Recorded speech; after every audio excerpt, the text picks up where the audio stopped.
है भाई सभी के। तो एक बार सभी लोग जुड़ जाइए और फिर हम अपनी क्लास की शुरुआत करते हैं।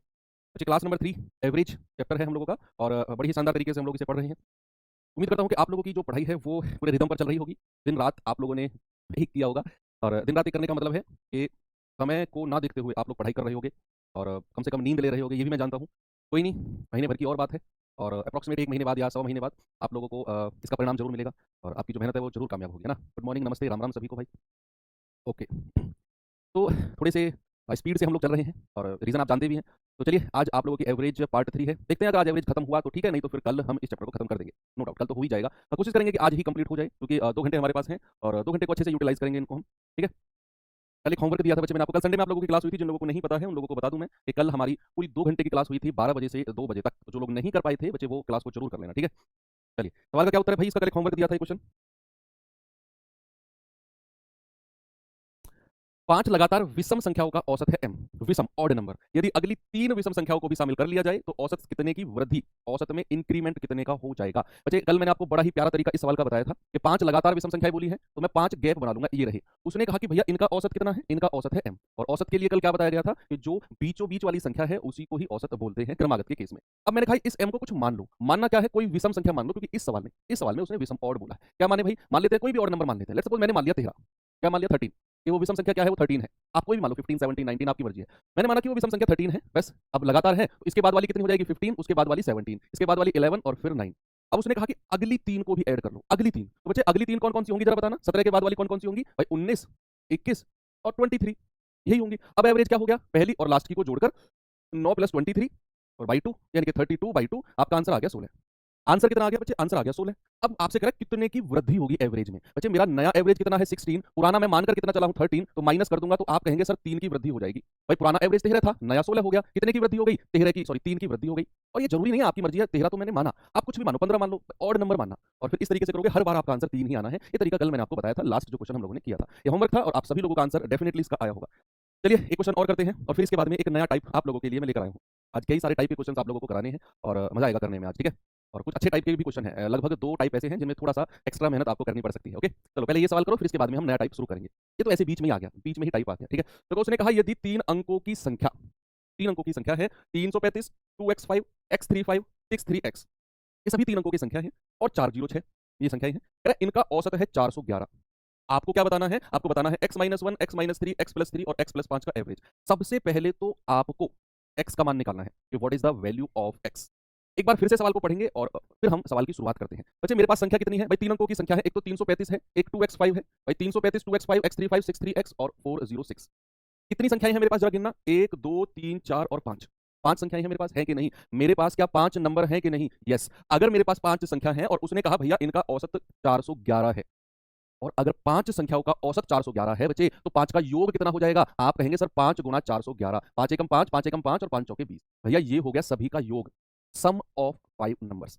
कौन कौन से 5 संख्या? 1, 2, 3, 4 और 5। इन सभी का औसत दिया हुआ था 411 और मैंने आपको बताया कि अगर औसत दिया हो तो हम क्या निकालते हैं? हम योग निकालते हैं। तो योग कितना आ गया? 5 गुणा 411 यानी कि 2055।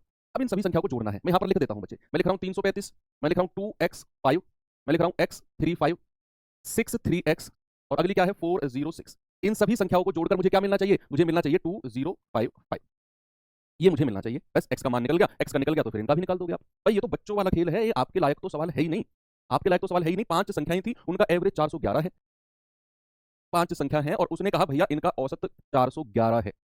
और अगर 5 संख्याओं का औसत 411 है बच्चे, तो 5 का योग कितना हो जाएगा? आप कहेंगे सर 5 गुणा 411, 5 एकम 5, 5 एकम 5 और 5 चौके 20। भैया, ये हो गया सभी का योग, सम ऑफ 5 नंबर्स। कौन कौन से 5 संख्या? 1, 2, 3, 4 और 5। इन सभी का औसत दिया हुआ था 411 और मैंने आपको बताया कि अगर औसत दिया हो तो हम क्या निकालते हैं? हम योग निकालते हैं। तो योग कितना आ गया? 5 गुणा 411 यानी कि 2055। अब इन सभी संख्या को जोड़ना है। मैं यहां पर लिख देता हूं बच्चे। मैं लिख रहा हूं 335, मैं लिख रहा हूं 2x5, मैं लिख रहा हूं x35, 63x और अगली क्या है? 406। इन सभी संख्याओं को जोड़कर मुझे क्या मिलना चाहिए? मुझे मिलना चाहिए 2055। ये मुझे मिलना चाहिए। बस x का मान निकल गया, x का निकल गया तो फिर इनका भी निकाल दोगे आप। भाई, ये तो बच्चों वाला खेल है, ये आपके लायक तो सवाल है ही नहीं। आपके लायक तो सवाल है ही नहीं। 5 संख्याएं थी, उनका एवरेज 411 है। अगर एवरेज 411 है तो योग निकाल दिया 2055। अब मैंने बच्चों की तरह इन 5 संख्याओं को जोड़ रहा हूं मैं, और नीचे मुझे 2055 मिलना चाहिए। मुझे नहीं लगता कि आपके लायक ये सवाल है ना। तो भैया इनको जोड़ो और बताओ 5 आना चाहिए तो x का क्या वैल्यू होना चाहिए? भाई 5, 5 दूनी 10, 5 दिया 15, 15 और 6 21, 21 और x की वैल्यू को क्या बनना चाहिए? 4। एक्स की वैल्यू को क्या बनना चाहिए, एक्स की वैल्यू को बनना चाहिए 4। भाई 5 10 15 और 6 21 और 4 25, 25 का 5 हासिल का 2, हासिल का 2। अब एक्स की वैल्यू को मैंने 4 मान लिया, अब जरा इनको जोड़ना, तो 4 3 7 3 10 3 13 और 2 15, 15 का 5 हासिल का 1। अब एक्स की वैल्यू को तो मैं 4 मान लिया, तो 3 2 5 और 4 9 6 15 और 4 19 और 1 हासिल का 20। यस, आपको एक्स का मान मिल गया 4, यानी कि एक्स की वैल्यू को 4 रखने पर 2055 आ गया। इतनी स्पीड से आपने एक्स की वैल्यू निकाल दी। अब आपसे कह रहा है भैया एक्स माइनस वन, एक्स तो 4 माना है, एक्स माइनस वन कितना आएगा 3, एक्स माइनस 3 4 में से 3 गया 1, एक्स प्लस 3 4 और 3 7 और एक्स प्लस 5 4 और 5 9। इनका एवरेज बताना है। बच्चे सभी को जोड़ लो, 9 और 7 16, 16 और 3 19, 19 और 1 20। क्या बताना है, औसत यानी कि एवरेज। 20 बटे 1 2 3 4, 4 से डिवाइड कर देंगे, आपका आंसर आ जाएगा 5। ऑप्शन नंबर सी बिल्कुल सही जवाब है। ठीक है, वेरी गुड। 4 क्यों माना सर एक्स का मान, क्योंकि बच्चे अगर आप 4 नहीं मानोगे तो नीचे 5 नहीं आएगा, इन सभी को जोड़कर 2055 आना चाहिए। आप 4 की जगह और क्या मानो बताओ, आप कुछ भी मानो, यहां पर रखो और फिर इनको जोड़कर देखो, यहां 5 आएगा ही नहीं। बताओ मुझे, आप कोई और वैल्यू बताओ 4 के अलावा जिसे मैं एक्स की जगह रखूं और भैया इनको जोड़कर यहां 5 आ जाए, बताओ आप। है ही नहीं, केवल 4 ही पॉसिबल है जिसको मैं यहां पर रखूंगा तो यहां 5 बनेगा, और सिंगल डिजिट होनी चाहिए वो वैल्यू, और कोई पॉसिबिलिटी ही नहीं है। चलिए भाई, अब एक नए टाइप की तरफ चलते हैं और फिर देखते हैं क्या होगा नया टाइप। और बहुत आसान है ये नया वाला टाइप ना, ये तो बहुत आसान है। कैसे, आप मुझे एक बात बताओ, पहले ना 5 मिनट कॉन्सेप्ट सीखते हैं, और जो मैं ये कॉन्सेप्ट अब आपको सिखाने वाला हूँ, अच्छा ये जो कॉन्सेप्ट है ये बहुत इंपॉर्टेंट है आने वाले 2 से 3 टाइप के सवालों के लिए। आने वाले 2 से 3 टाइप के सवालों के लिए ये कॉन्सेप्ट बहुत ज्यादा इंपॉर्टेंट है। कैसे, मैं आपको बताता हूँ। भाई अगर मैं यहाँ पर कोई संख्या लिखता हूँ, देखना बच्चे, अगर मैं आपको यहाँ पर कोई संख्या लिख के देता हूँ, मैंने कहा 6 और 10 और 12 और 14, ठीक है, और 8, और मैंने आपसे कहा नहीं ये तो क्रमागत हो, चलो क्रमागत का भी कोई केस देख लेते हैं। मैं यहाँ पर कोई संख्या लिख रहा हूँ, मैंने कहा 4, चलो यही संख्या ले लेते हैं, मैंने कहा 4 8 और 18, और अब मैंने कहा इनका एवरेज बताओ क्या होगा। अच्छा आपका जवाब क्या होगा, मैंने सिंपल सी 3 संख्याएं आपको दी, कॉन्सेप्ट सिखा रहा हूं, और ये आने वाले 2 से 3 टाइप के सवालों के लिए, जो वो सवाल होते हैं ना, आपने एवरेज में सुना होगा कि एक व्यक्ति ग्रुप में आया, उसके आने से एवरेज बढ़ गया, ये हो गया होगा, वो उन सभी की जड़ है ये, उन सभी की जड़ है ये। मैंने कहा 4 8 और 18, मैंने कहा इनका ना, इनका औसत बताओ। आप कहोगे सर बड़ा आसान है कि अगर मुझे इन संख्याओं का औसत बताना है ना, एवरेज बताना है, तो मैं इन सभी को जोड़ूंगा, 18 और 8 26, 26 और 4 30, और 30 बटे संख्याएं कितनी है 3, सर ये आ जाएगा औसत 10। एवरेज कितना आ गया भाई, सिंपल सी बात है, मैंने 3 संख्याएं लिखी, मैंने कहा इनका औसत बताओ, आपने कहा सर तीनों संख्याओं को जोड़ेंगे, योग आ गया 30, और कितनी संख्याएं हैं 3, 1 2 3, 3 से डिवाइड कर देंगे, औसत आ जाएगा 10। कोई दिक्कत नहीं है। अब बात तो है जो अब मैं आपसे पूछने वाला हूं, बच्चे मैंने आपसे कहा कि हर संख्या में, मैंने आपसे कहा कि हर संख्या में +1 करना है, हर संख्या में, मैं केस 1 की बात कर रहा हूं कि बच्चे आपने हर संख्या में +1 +1 +1 करना है, जितनी भी संख्या है, और फिर आपने एवरेज बताना है। अगर आप इसमें +1 करोगे तो ये बन जाएगा 5, इसमें करोगे तो ये बन जाएगा 9, और इसमें करोगे तो ये बन जाएगा 19। अब आप इनका एवरेज बताओ क्या होगा, औसत। मैं आपको बताऊं बिना कैलकुलेट किए, बच्चे औसत आएगा 11, करके देख लो, मैंने तुक्का मारा है, मैंने तुक्का मारा है, क्या मेरा तुक्का सही है, देखते हैं। मैंने तो तुक्का मारा है भैया, मैंने एक एक जोड़ा और ये बन गई संख्या 5 9 और 19। मैंने कहा इनका एवरेज बताओ, आप जोड़कर 3 से डिवाइड करो, मैंने तुक्का मार दिया कि भैया औसत 11 होगा। मैं तो नहीं जोड़ रहा, आप जोड़ते रहो, आप चेक करो जरा जोड़कर, भैया इनका योग करना, 19 और 9 28, 28 और 5 33, 33, और संख्याएं कितनी है 1 2 और 3, 3 से डिवाइड कर देंगे। अरे ये तो मेरा तुक्का सही हो गया, ये तो मेरा तुक्का सही हो गया। चलो एक चीज और पूछता हूं फिर आपसे, भाई मैं आपसे पूछता हूं केस 2, जरा इन संख्याओं में 2 2 की गुणा कर दो, जो ऊपर की संख्या, इन्हीं की मैं बात कर रहा हूं, इनकी नहीं, जो ऊपर की संख्या है, इन संख्याओं में 2 2 की गुणा कर दो। बच्चे अब अगर मैं 4 में 2 की गुणा करूंगा तो आएगा 8, 8 में 2 की गुणा करूंगा तो आएगा 16, और 18 में 2 की गुणा करूंगा तो आएगा 36, आएगा 36। अब मैं आपसे कह रहा हूं जरा इनका औसत बताओ, और मैं मार रहा हूं तुक्का कि औसत आएगा 20। चलो देखते हैं क्या इस बार मेरा औसत, मेरा तुक्का सही लगता है कि नहीं, इस बार मेरा तुक्का सही लगता है कि नहीं। मैंने आपसे कहा जो ओरिजिनल नंबर हैं, जो ओरिजिनल नंबर हैं 4 8 और 18 मैंने आपको दिए, मैंने कहा इनमें 2 2 की गुणा कर दो, तो भैया आपने कहा सर 4 में 2 की गुणा करेंगे तो 8 बन जाएगा, 8 में 2 की गुणा करेंगे तो 16 बन जाएगा, और 18 में 2 की गुणा करेंगे तो 36। मैंने कहा अब बताओ इनका एवरेज क्या होगा, अब बताओ। तो आप कहेंगे सर चेक करना पड़ेगा, जरा जोड़ना, ये जाएगा 16 और 18 24, 24 और 36 60, और 60 की 3 में डिवाइड करेंगे तो 20। अरे ये तो मेरा ये भी तुक्का सही हो गया, ये तो ये भी तुक्का सही हो गया। कैसे भाई, इतने तुक्के कैसे सही हो सकते हैं, इसका मतलब मैं तुक्का नहीं मार रहा हूं। अगर मेरा हर तुक्का सही हो रहा है तो मतलब इसका ये तुक्का नहीं है, ये कॉन्सेप्ट है। क्या कॉन्सेप्ट है बच्चे, मैं अब कॉन्सेप्ट आपको लिखवाता हूँ। भाई मैंने कॉन्सेप्ट लिखवाया, मैंने कहा आपके पास कोई संख्या है ए बी सी डी, कोई भी, कितनी भी संख्याएं हैं, 4 हो 5 हो 6 हो 10 हो, मैंने कहा ए बी सी डी, 4 से ही मैं आपको कॉन्सेप्ट बता रहा हूँ। आपके पास संख्या है ए बी सी डी, अगर आप प्रत्येक संख्या के साथ, अगर, और इनका एवरेज, और इनका जो एवरेज है ना, चलो एवरेज कॉन्सेप्ट में, अगर प्रत्येक संख्या के साथ, प्रत्येक संख्या के साथ, प्रत्येक संख्या के साथ कोई भी कैलकुलेशन, कोई भी कैलकुलेशन, कैलकुलेशन क्या हो सकती है, plus minus divided by into, प्रत्येक संख्या के बाद कोई भी कैलकुलेशन, प्रत्येक संख्या के साथ कोई भी calculation like plus minus divide by into, वो प्रत्येक संख्या के साथ होनी चाहिए, प्रत्येक, चारों के साथ जितनी भी दी हुई है, अगर प्रत्येक संख्या के साथ कोई भी calculation plus minus divide into होती है, होती है, तो एवरेज के साथ भी, एवरेज के साथ भी वही कैलकुलेशन, वही कैलकुलेशन होगी। ये हमारा बड़ा छोटा सा कॉन्सेप्ट है और समझना आपको पड़ेगा। मैंने कहा कि अगर अगर अगर अगर आप प्रत्येक संख्या के साथ कोई भी कैलकुलेशन करते हो तो एवरेज के साथ भी वही कैलकुलेशन होगी और नया एवरेज आपको मिल जाएगा। इसके एग्जांपल मैं आपको पहले बता चुका हूं भाई। देखो अब एग्जांपल इसके जो मैंने पहले कराए उसी पर आते हैं। मैंने आपको पॉइंट में लिखवाया कि अगर आप प्रत्येक संख्या के साथ करते हो तो एवरेज में भी उतने की ही मल्टीप्लाई प्लस माइनस वही हो जाएगा। आपके पास संख्या थी 4 8 18, औसत था 10। जैसे ही आपने हर संख्या में एक एक जोड़ा तो आपको नया जोड़कर औसत निकालने की जरूरत है ही नहीं। आपने देखा कि अगर हर संख्या में एक एक जोड़ा है ना तो औसत में भी एक जुड़ जाएगा, 10 से 11 हो जाएगा, औसत में भी एक जुड़ जाएगा। यस, सेकंड केस में आपने कहा कि अगर प्रत्येक संख्या में दो दो की गुणा करो तो जो ओरिजिनल एवरेज था उसमें भी दो की गुणा हो जाएगी, 10 दूनी 20 हो गया। ये है कॉन्सेप्ट कि प्रत्येक, बस ये कंडीशन रहनी चाहिए कि हर संख्या के साथ वही मल्टीप्लाई या वही प्लस या वही माइनस या वही डिवाइड रहना चाहिए हर संख्या के साथ, तो औसत के साथ भी वही ऑपरेशन अप्लाई होगा। ये आपने ध्यान रखना है, ठीक है। औसत के साथ भी वही ऑपरेशन अप्लाई होगा, ठीक है बच्चे। अब जैसे मैं आपको सवाल देता हूं, ये रहा सवाल। अब जैसे पहला सवाल आप देखकर और मुझे बताओ क्या आप इसका जवाब दे सकते हो, क्या आप इसका जवाब दे सकते हो। सवाल है कि 8 संख्याएं हैं। संख्या कितनी है बच्चे? 8। वो कह रहा है कि 8 संख्याओं का औसत है 12। भाई वो संख्याएं कोई भी हो सकती हैं, 8 संख्याओं का एवरेज है 12। उसने कहा यदि प्रत्येक संख्या में 2 की वृद्धि कर दी जाए, ये जो लाइन है ना, ये मोस्ट इंपोर्टेंट लाइन है, मोस्ट इंपोर्टेंट। उसने कहा कि 8 संख्याओं का औसत 12 है, अगर वो प्रत्येक संख्या को 2 की वृद्धि कर रहा है तो नई संख्याओं का एवरेज क्या होगा। आपका सिंगल लाइन में छोड़ो, बिना पेन उठाए आंसर आना चाहिए। आपने देखा कि सर 8 संख्याओं का जो एवरेज है, 8 संख्याओं का जो औसत है भाई वो तो 12 है। अब उसने कहा कि अगर मैं हर संख्या को 2 इंक्रीज कर दूं, 2 बढ़ा दूं, प्रत्येक संख्या को, अच्छा अगर मैं ईच नंबर को मैं 2 से बढ़ा रहा हूं तो आपका जो नया एवरेज होगा ना, नया जो एवरेज होगा बच्चे वो भी 2 से बढ़ जाएगा, यानी कि 12 प्लस 2, और वो कितना हो जाएगा? 14 हो जाएगा। Option number D. आपको ज्यादा सोचना ही नहीं है कि सर वो संख्याएं क्या रही थी या क्या उनका योग था, भाई कोई जरूरत है ही नहीं हमें। हमने तो एक कॉन्सेप्ट पढ़ा कि अगर 8 संख्याओं का औसत 12 है और वो हर संख्या को 2 बढ़ा रहा है तो नया औसत भी 2 बढ़ जाएगा। अभी तो मैं आपको एग्जांपल देकर आया कि हर संख्या को 1 बढ़ा रहे थे तो 10 से 11 औसत प्लस 1 हो रहा था, हर संख्या को 2 से मल्टीप्लाई कर रहे थे तो नया औसत भी 2 से मल्टीप्लाई हो रहा था। तो यहां पर अगर वो हर संख्या को 2 बढ़ाएगा तो नया औसत भी तो 2 बढ़ेगा, और 12 प्लस 2 यानी कि 14। चलो अगला सवाल आपके सामने ये रहा। चलेंगे बच्चे, सवाल को करिए जल्दी से, बताओ। Very good. सवाल है कि 8 संख्याओं का औसत 44 है। ओके, यदि प्रत्येक संख्या में y जोड़ दिया गया तो औसत 47 हो गया, तो बताओ y का क्या मान है। सभी लोग बताएंगे y की वैल्यू क्या होगी, बताएंगे। भाई उसने कहा 8 संख्याओं का औसत 44 है, 8 संख्याओं का एवरेज 44 है। कह रहा है कि अगर मैं हर संख्या में y जोड़ रहा हूं, हर संख्या में, इस बार आपसे वो संख्या पूछ रहा है जो वो ऐड कर रहा है, हर संख्या में y जोड़ रहा हूं तो नया एवरेज 47 हो रहा है। तो आपसे पूछा बताओ वो संख्या है क्या जो वो हर संख्या में जोड़ रहा है। तो ये 100% बच्चों का जवाब आना चाहिए कि सर अगर 8 संख्याओं का एवरेज, 8 संख्याओं का जो औसत है वो कितना है, वो सर 44 है। और उसने हर संख्या में, सर उसने ईच नंबर में कितना जोड़ा है, उसने ईच नंबर में y जोड़ा है, तो नया औसत कितना हो गया, नया औसत हो गया, नया एवरेज हो गया, नया एवरेज हो गया 47। तो मैंने जो बोला मैंने वो लिख दिया कि नया औसत 47 हो गया। अब आप मुझे बताओ कि उसने 44 से 47 एवरेज किया है बच्चे, क्या प्लस का 3 ऐड किया है, तो क्या y का मान प्लस 3 होगा कि नहीं, क्या y की जो वैल्यू है वो प्लस 3 होगी, क्योंकि एवरेज अगर 44 से 47 हुआ यानी कि एवरेज बढ़ा 3, तो उसने हर संख्या में 3 बढ़ाया होगा, तभी तो एवरेज 3 बढ़ा। तो हर संख्या में 3 बढ़ाया मतलब y बराबर 3 आपका बड़ा प्यारा सा और सटीक आंसर है। ऐसे सवाल आपसे कभी गलत नहीं होंगे। चलो इसका एक एडवांस सवाल मैं देता हूं, एक एडवांस सवाल इसी टाइप का कर लेते हैं, और कुछ भी नहीं है, आप आराम से करेंगे उस सवाल को, देखना। ये सवाल देखिए, ये सवाल देखेंगे एक बार, मैं कराऊंगा, आप आराम से जस्ट इस सवाल को पढ़ो। उसने कहा कि n संख्याओं का जो एवरेज है वो 45 है, n संख्याओं का जो औसत है वो 45 है। यदि 60%, यदि 60% में प्रत्येक में 5 की वृद्धि की जाए और शेष संख्याओं में प्रत्येक में 10 की कमी की जाए, तो बताओ इस प्रकार संख्याओं का नया औसत क्या होगा। करना नहीं है, ये जस्ट आपने रीड करना है, इसका सॉल्यूशन मैं करूंगा, इससे अगला सवाल आप करना, ऐसा ही है वो भी, ठीक है। चलो वेरी गुड।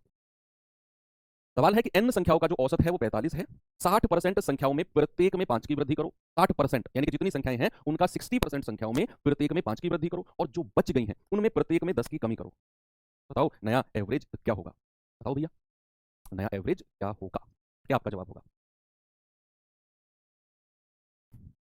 अब ऐसे मत कर देना कि सर औसत में भी पहले 5 की वृद्धि करो और फिर 10 कम कर दो और सर 40 आंसर हो जाएगा ना। पता है क्यों नहीं कर सकते ऐसा, क्योंकि उसने जो 5 की वृद्धि करी है ना वो सारी संख्याओं में नहीं करी, उसने 60% संख्याओं में 5 की वृद्धि करी है, इसीलिए हम औसत में 5 नहीं जोड़ सकते, इसीलिए 60% संख्याओं में 5 की वृद्धि करी है वैसे, और जो बची संख्याएं हैं उनमें 10 की कमी करी है, इसीलिए हम, और जो ये 45 है ये सभी संख्याओं का एवरेज है, इसीलिए हम डायरेक्ट 5 उसमें नहीं जोड़ सकते। सर अगर नहीं जोड़ सकते तो फिर क्या करें, फिर क्या करें सर, देखो क्या करना होता है ऐसे सवालों में, as as it is question आएगा, ना तो इधर हिलेगा ना उधर डुलेगा, एज इट इज क्वेश्चन आएगा, जस्ट डिजिट चेंज होंगी। अगर आया तो क्या करना है बच्चे, आप मुझे बताओ कि परसेंटेज जो दिया हुआ है वो कितना है, 60%। जरा 60% का फ्रैक्शन कितना होता है, 60/100, भाई होता है 60/100, यानी कि ये फ्रैक्शन होता है 20 या 60 और 20 पंजे 100, तो 60% का फ्रैक्शन भिन्न होता है 3/5। अब मैं मानकर चलता हूं कि 5 संख्याएं अगर टोटल है, 5 संख्याएं मेरे पास टोटल है, भाई n का मान मानकर चलूंगा मैं, n की वैल्यू है ये टोटल संख्याएं मेरे पास 5 है, तो उन 5 संख्याओं में से 3 संख्या जो ऊपर की बची हुई है 3 संख्याओं में उसने प्रत्येक में 5 की वृद्धि करी है 60% में। मैंने कहा 60% का फ्रैक्शन लिखो 3/5। अब मैंने माना कि जो 5 है वो टोटल संख्याएं हैं यानी कि n का मान है। तो 5 संख्याओं में से जो 3 संख्याएं हैं उनमें प्रत्येक में 5 की वृद्धि करी है।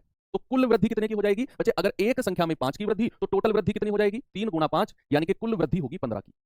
भाई अगर 3 संख्या को प्रत्येक को 5-5 बढ़ाएगा, प्रत्येक को 5-5 तो टोटल कितना बढ़ाएगा? 5-5-5 15 बढ़ाएगा। बची कितनी संख्या है भाई? 5 में से 3 की मैं बात कर चुका हूं, बची संख्या है 2। 2 बची है ना? टोटल को तो मैं 5 मानकर चला हूं और 3 संख्या में प्रत्येक में 5 की वृद्धि वो कर चुका है, तो कुल वृद्धि 15 की हो गई। बची कितनी है? बची है 2 और कह रहा है जो शेष बच गई ना उनमें प्रत्येक में 10 की कमी, यहां वो कमी कर रहा है। तो बच्चे कुल कमी कितनी हो जाएगी? 2 गुणा 10 यानी कि 20। ये कमी हो गई 20 की। कमी हो गई 20 की तो माइनस का साइन लगा दिया। अब मैं बात करता हूं ओवरऑल, मैं बात करता हूं प्यारे भाई ओवरऑल। ओवरऑल 15 में से 20 घटाओगे तो माइनस का 5 आएगा।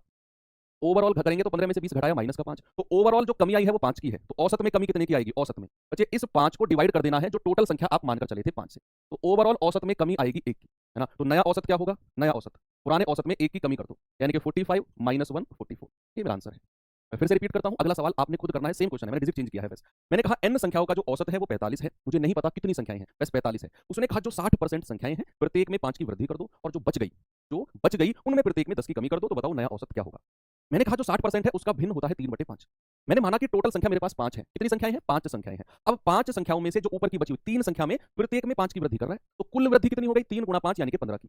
और बची कितनी संख्या है बच्चे? 5 में से अगर 3 संख्या की वो वृद्धि कर चुका है, बची कितनी? 5 माइनस 3, 2 संख्या बची। और जो 2 संख्या है उनमें प्रत्येक में 10 की कमी, तो कुल कमी हो जाएगी 2 गुणा 10 यानी कि माइनस का 20। कमी कर रहा है इसलिए माइनस का साइन लगाया। ओवरऑल देखा तो 15 माइनस 20 यानी कि माइनस का 5। औसत में कितने की कमी होगी? -5 बटे जितनी संख्या मानकर चला था तो -1। नया औसत हो जाएगा 45 माइनस 1 यानी कि 44। अब अगला सवाल खुद से ट्राई करना है, एज इट इज क्वेश्चन है, खुद से ट्राई करना और मुझे आंसर चाहिए आप लोगों का। कॉपी में पेन उठाकर जितना 5%, 10%, 15% जितना भी भेजा में घुसा हो वो सारा लगाओ। 15% भी आया है ना दिमाग में, 15 का 15% लगाओ और रुक जाओ, फिर आगे मैं आपको लेकर चलूंगा। लेकिन मैं फिर कहता हूं, अगर आपकी मेंटेलिटी, आपकी सोच अगर ये है कि जब तक 100% समझ में नहीं आएगा मैं पेन नहीं उठाऊंगा, तो ये सोच आपको कभी भी लाइफ में मैथ्स तो सीखने नहीं देगी। कभी मैथ्स सीखने नहीं देगी ये सोच आपकी कि जब तक 100% समझ में नहीं आएगा मैं कलम नहीं उठाऊंगा। ये सोच मैथ्स में आपको स्पेशली हटानी होगी। ओके, ये सवाल करो जल्दी से। भाई सवाल ने बोला कि n संख्याओं का औसत 36 है, इन संख्याओं के 75% में प्रत्येक में 6 की वृद्धि कर दी और जो बची संख्या है प्रत्येक शेष में 9 की कमी कर दी। तो बताओ नया औसत क्या होगा? आप एज इट इज क्वेश्चन को कैसे सॉल्व करेंगे जल्दी से बताओ। भाई संख्याएं है 36, कह रहा है 75%। बच्चे 75% का फ्रैक्शन भिन्न कितना होगा? ये होगा 75/100 यानी कि 25 3 75 और 25 चौके 100, 3/4। कोई दिक्कत है? नहीं है, 3/4। मैंने माना कि मेरे पास जो टोटल संख्या है ना, जो टोटल संख्या है वो 4 है यानी कि n का मान कितना है? n का मान है 4। 4 संख्याएं हैं जिनकी मैं बात कर रहा हूं। अब इन 4 संख्याओं में से जो ऊपर की 3 संख्याएं हैं उनमें प्रत्येक में 6 की वृद्धि वो कर चुका है। तो अगर 3 संख्याओं में 6 की वृद्धि करेगा तो कुल वृद्धि कितनी होगी मेरे भाई? कुल वृद्धि होगी सर प्लस का 18। भाई एक संख्या में 6 की वृद्धि तो 3 में कितनी की? 18 की। अब कह रहा है कि जो शेष बच गई हैं, बच्चे टोटल तो 4 संख्या थी, 3 की मैं बात कर चुका हूं, बची कितनी? 1 ही तो बची। भाई 4 में से 3 घटाओगे तो 1 ही तो आएगा और जो एक संख्या है उसमें वो 9 की कमी कर रहा है। बच्चे कुल कमी कितनी होगी? माइनस का 9, क्योंकि कमी कर रहा है। अगर मैं ओवर की बात करता हूं मेरे भाई, ओवरऑल क्या होगा? 18 माइनस 9 यानी कि प्लस का 9 आएगा। और एवरेज में कितने की वृद्धि होगी? प्लस का मतलब वृद्धि होता है। तो 9 बटे और कितनी संख्या मानकर चला था मैं? 4। तो 4 दूनी 8, 4 दूनी 8, 4 पंजे 20। औसत में इतने की वृद्धि हो जाएगी 2.25 की। तो नया औसत क्या होगा? देखो कितना आसान बन गया आपके लिए ये सवाल। अब नया औसत क्या होगा? भाई पुराने औसत में 2.25 ऐड कर दो, ये आ जाएगा 38.25। आपका आंसर है ऑप्शन नंबर सी, बिल्कुल सही जवाब। आप गलत नहीं करोगे नेक्स्ट टाइम इस क्वेश्चन। ओके, चलो ये सवाल भी हो गए, चलते हैं अपने नेक्स्ट टाइप की तरफ। भाई अभी अभी मैंने आपको एक कॉन्सेप्ट सिखाया, एक कॉन्सेप्ट मैंने आपको सिखाया कि मेरे पास अगर कुछ संख्याएं हैं। अब सुनना, जो अगला टाइप है ना, अच्छा 2 टाइप इसी कॉन्सेप्ट से कवर हैं जो हमने पढ़ा चुका हूं मैं। सुनना मेरी बात बड़े गौर से, कमेंट बंद करो, सामने बात सुनो, चीजें सीखोगे बहुत अच्छे से। अभी अभी हमने कॉन्सेप्ट सीखा कि मेरे पास अगर कुछ संख्याएं हैं और मैं प्रत्येक संख्या में कुछ ऐड कर रहा हूं तो औसत भी उतना ही ऐड हो रहा है। अगर मैं प्रत्येक संख्या में कुछ माइनस कर रहा हूं तो औसत भी उतने से ही माइनस हो रहा है। यानी कि प्रत्येक संख्या, ये वर्ड याद रखना, प्रत्येक संख्या में अगर कुछ भी ऑपरेशन प्लस माइनस भाग इंटू होगा तो औसत में भी वही ऑपरेशन लागू होगा। क्या ये बात आपके दिमाग में सेट हो गई? डेफिनेटली हो गई सर। अब इस बात को पूछने का दूसरा तरीका मैं आपसे कह रहा हूं, दूसरा तरीका इस बात को, बच्चे मेरे पास संख्याएं हैं ए बी सी और डी, 4 संख्याएं मेरे पास हैं, सुनते रहना। और इनका जो एवरेज है भाई, इनका जो एवरेज है, इनका एवरेज है मान लो 20। इनका एवरेज कितना है? इनका एवरेज है 20। अब इनका एवरेज अगर 20 है, बच्चे एवरेज 20 से 18 हो गया, एवरेज 20 से 18 हो गया तो कम हो गया। इस बात से आप क्या समझे? एवरेज अगर 20 से 18 हुआ, एवरेज में 2 की कमी आई है, इसका मतलब है मेरे भाई, इसका मतलब है प्रत्येक संख्या में 2 की कमी आई होगी। प्रत्येक संख्या में 2 की कमी आई होगी। क्या ये बात आप समझ गए? बताओ मुझे।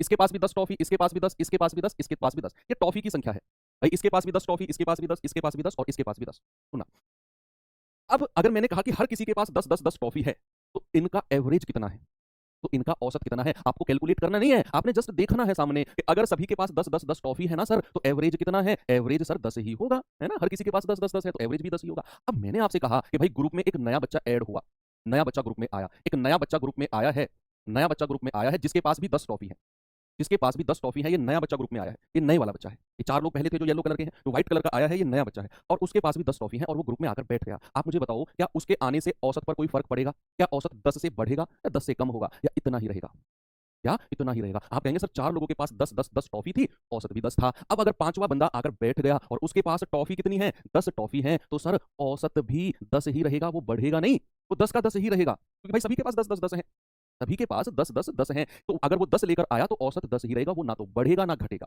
अगर वो ग्रुप में ऐड हुआ। बच्चे दूसरा मैं आपसे कहता हूं, दूसरा केस है कि अगर एक बच्चा, अब ये केस हटा दो, ये केस अलग है कि 4 लोगों के ग्रुप में अगर कोई पांचवा बच्चा आया जिसके पास 15 टॉफी है, जिसके पास 15 टॉफी है, अब बताओ, ये केस तो मैंने बॉक्स में बंद कर दिया, ये हटा दिया, अब 4 लोग बैठे हैं 10 टॉफी लेकर, और अगर एक पांचवा बच्चा आया और जिसके पास 15 टॉफी है, अब आप मुझे बताओ, अब आप मुझे बताओ कि अगर ये 15 टॉफी ग्रुप में लेकर आ रहा है तो इसके आने से औसत बढ़ेगा या कम होगा, तो आप मुझे बताएंगे कि इनके आने से औसत कम होगा या बढ़ेगा। तो आप कहेंगे कि सर 4 लोगों के पास 10 टॉफी थी, औसत था सभी का 10, पांचवा बच्चा अगर 15 टॉफी लेकर आया तो वो औसत से ज्यादा टॉफी लेकर आया है, औसत से ज्यादा टॉफी लेकर आया, मतलब जो ये 4 लोग हैं ना ये खुश हो जाएंगे कि भैया हम तो इसके पास ज्यादा टॉफी नहीं रहने देंगे, क्योंकि इन 4 लोगों का एक रूल है, इन 4 लोगों का एक रूल है कि हमारे ग्रुप में जो भी ऐड होगा ना भैया सबके पास बराबर टॉफी रहेंगी, ना तो किसी के पास ज्यादा रहेंगी ना कम, सबके पास इक्वल। अगर तुम्हें हमारे ग्रुप में ऐड होना है ना और अगर तुम ज्यादा टॉफी लेकर आ रहे हो तो हमें भी दोगे अपनी टॉफी और सबका बराबर करोगे, ये इनका रूल है। अगर तुम कम टॉफी लेकर आ रहे हो ना तो हम तुम्हें अपनी टॉफियों में से देंगे और बराबर करेंगे अपना बराबर, ये रूल है इनका। तो भैया अगर ये 15 टॉफी लेकर आ रहा है तो इनका एवरेज कितना था 10, ये 10 टॉफी तो अलग रख दी जाएंगी, 10 टॉफी तो अलग रख दी जाएंगी, बची कितनी, बची 5 टॉफी है, एक्स्ट्रा 5 है इसके पास, तो ये 5 टॉफी सभी 5 लोगों में बट जाएंगी, सभी 5 लोगों में बट जाएंगी, कितनी कितनी भाई, कितने लोग हैं 1 2 3 4 5, तो सभी के पास +1, यानी कि इसका भी +1 होगा, इसका भी +1, इसका भी +1, इसका भी +1, इसका भी, तो भैया ये 11 हो गया, ये 11, ये 11, ये 11 और ये भी 11, तो अब नया औसत कितना हो गया, नया औसत हो गया 11, नया औसत हो गया 11, यानी कि +1। ये मैं कॉन्सेप्ट सिखा रहा हूँ आपको, ये मतलब कि सर ये क्वेश्चंस में कैसे अप्लाई होगा, ये जस्ट मैं आपको कॉन्सेप्ट सिखा रहा हूँ, एक क्लैरिटी दे रहा हूँ दिमाग में आपके, क्वेश्चन तो बड़े आसानी से हो जाएगा। मैंने आपसे कहा मैं आपको ये चीज फील करवाना चाह रहा हूँ, फील करवाना, देखो क्वेश्चन करना और उसको फील करना दोनों में फर्क होता है। मैं फील करवाना चाह रहा हूँ कि अगर वो औसत से ज्यादा टॉफी लेकर आ रहा है ना, औसत से ज्यादा टॉफी लेकर आ रहा है तो भैया वो आपस में बांटेंगे और उनका औसत बढ़ेगा। अगर बाहर से आने वाला बच्चा अगर ज्यादा लेकर आ रहा है, औसत से ज्यादा लेकर आ रहा है, तो उसके आने से औसत बढ़ेगा, ये फील आपको करना है कि अगर कोई बाहर से एंट्री कर रहा है और वो औसत से ज्यादा लेकर आ रहा है तो उसके आने से औसत बढ़ेगा, और अगर वो औसत से कम लेकर आ रहा है तो उसके आने से औसत कम होगा, और अगर वो औसत जितना ही लेकर आ रहा है तो उसके आने से औसत पर कोई फर्क नहीं पड़ेगा। ये 3 केस आपको फील होने चाहिए, हो गए हैं, डेफिनेटली हो गए हैं। अब ये मैं आपको सवाल की तरफ लेकर चलता हूं, मैं दोनों तरीके से सवाल कराऊंगा, एक दोनों ही आसान तरीके हैं, जो तरीका आपको बेस्ट लगे आप उस तरीके से सवाल को करना। अच्छा लेकर चलता हूं आपको सवाल की तरफ, ये देखो सवाल नंबर 1 आपके सामने ये रहा, एक बार सभी प्यारे बच्चे सवाल को जस्ट रीड आउट करेंगे और बताएंगे क्या इस सवाल का जवाब होगा। दो तरीके से मैं आपको सवाल कराऊंगा, दोनों तरीके आपको बेस्ट लगने वाले हैं। सवाल है कि 32 छात्रों का औसत वजन 70 किलो है। भाई किसी क्लासरूम में 32 छात्र हैं और उनका औसत वजन कितना है, उनका औसत वजन 70 किलो है। यदि शिक्षक के वजन को भी शामिल कर लिया जाए, अभी मैं 32 लोगों की बात कर रहा हूं और उनका औसत वजन 70 है, औसत, प्रत्येक का वजन 70 नहीं है, औसत, औसत वजन 70 का मतलब है कि ये मानकर मैं चलता हूं कि हर किसी का 70 है, किसी का ज्यादा होगा किसी का कम होगा, एवरेज 70 है। ये तो फर्स्ट क्लास में मैंने आपको सिखाया था कि किसी के पास ज्यादा पैसा होगा किसी का कम होगा, जब औसत निकालेंगे मतलब हर कोई बराबर है ना, तो भैया औसत वजन 70 है। अगर मैं शिक्षक के वजन को भी जोड़ लूं तो कक्षा का औसत वजन 70.5 हो जाएगा। आपसे कह रहा है बताओ शिक्षक का वजन कितना है। मैं आपको पहले इसे योग वाली मेथड से बताऊंगा, सम वाला जो हम पिछले 2 क्लास से करते आ रहे हैं। देखना बच्चे, भाई 32 छात्र हैं, औसत कितना है, औसत है 70। मैंने आपको बताता आया हूं मैं कि जहां भी आपको एवरेज दिखे, जहां भी एवरेज दिखे क्या करना है, तुरंत हमें योग निकालना है। तो बच्चे 32 का औसत अगर 70 है तो 32 का योग कितना होगा, 32 गुणा 70, 0 7 दूनी 14, 7 21 और 1 22, 32 का योग 32 का सम हो जाएगा 2240। दिक्कत किसी को नहीं होनी चाहिए, है ना। आगे चलो, कह रहा है कि यदि मैं शिक्षक के वजन को भी ऐड कर लूं, यानी कि इस 2240 में अगर टीचर का वजन भी ऐड हो जाए, मैंने कर दिया भाई 32 लोगों का औसत था 70, 32 का योग निकाल दिया 32 गुणा 70। अब कह रहा है कि अगर मैं टीचर को भी ऐड कर लूं, बाहर से टीचर भी आ गए तो 2240 प्लस टी, अब कितने लोग हो गए भाई, 32 तो छात्र थे और एक शिक्षक, अब कितने लोग हो गए, अब हो गए आपके 33, कितने लोग हो गए भाई, अब हो गए आपके 33, तो 33 लोग हो गए हैं और 2240 प्लस टी, अब कितने लोग हो गए भाई, 32 तो छात्र थे और एक शिक्षक, अब कितने लोग हो गए, अब हो गए आपके 33, कितने लोग हो गए भाई, अब हो गए आपके 33, तो 33 लोग हो गए हैं और 33 लोगों का औसत कितना है 70.5, तो योग हो जाएगा 33 गुणा 70.5। बस यहां से आपको टी का मान निकालना है, आपको टी यानी कि टीचर का वजन, 32 लोगों का औसत था 70, मैंने योग निकाल दिया 32 गुणा 70। मैंने कहा टीचर भी अगर ऐड हो जाए, अध्यापक भी अगर आ जाए तो नया औसत 70.5 होगा, तो नए लोग कितने हो जाएंगे 33, औसत कितना हो जाएगा 70.5, तो योग कितना होगा, संख्या को औसत से गुणा कर दिया, बराबर ये हो गया, टीचर की वैल्यू निकाल दो भैया। तो यहाँ से इसको गुणा करेंगे कितना आएगा, 3 पंजे 15, 3 पंजे 15, हासिल का 16, 0 ये आ जाएगा 6, हासिल का 1, 33 7 3 7 7 21 7 21 23, 231 232, और यहाँ एक संख्या पहले पॉइंट है तो एक संख्या पहले पॉइंट लगा दिया भाई। इनको गुणा करके आएगा 2326.5। तो यहाँ से टीचर का वजन कितना होगा, वो होगा 2326.5 माइनस 2240। ये कितना आएगा जरा मुझे बताना, 60 और 20 80 86.5 KG. Yes, option number A. अब इसको आप बहुत आसान तरीके से कर सकते थे, बहुत आसान तरीके से।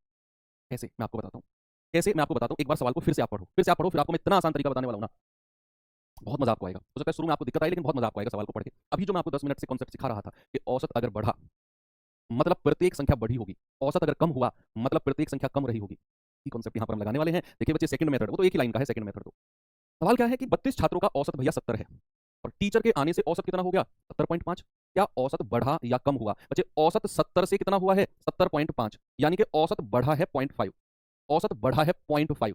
मतलब औसत अगर बढ़ा है 0.5 तो प्रत्येक संख्या बढ़ी होगी। प्रत्येक संख्या है कितनी, 32 छात्र और एक शिक्षक। तो शिक्षक का वजन अगर हमें निकालना है, शिक्षक का वजन, तो पुराना औसत कितना है, पुराना औसत है 70, उसमें कितना प्लस करना है, पुराने औसत में कितना प्लस करना है भाई, 32 और एक 33, 33 लोगों का 0.5 बढ़ा है, तो कुल वृद्धि 33 गुणा 0.5।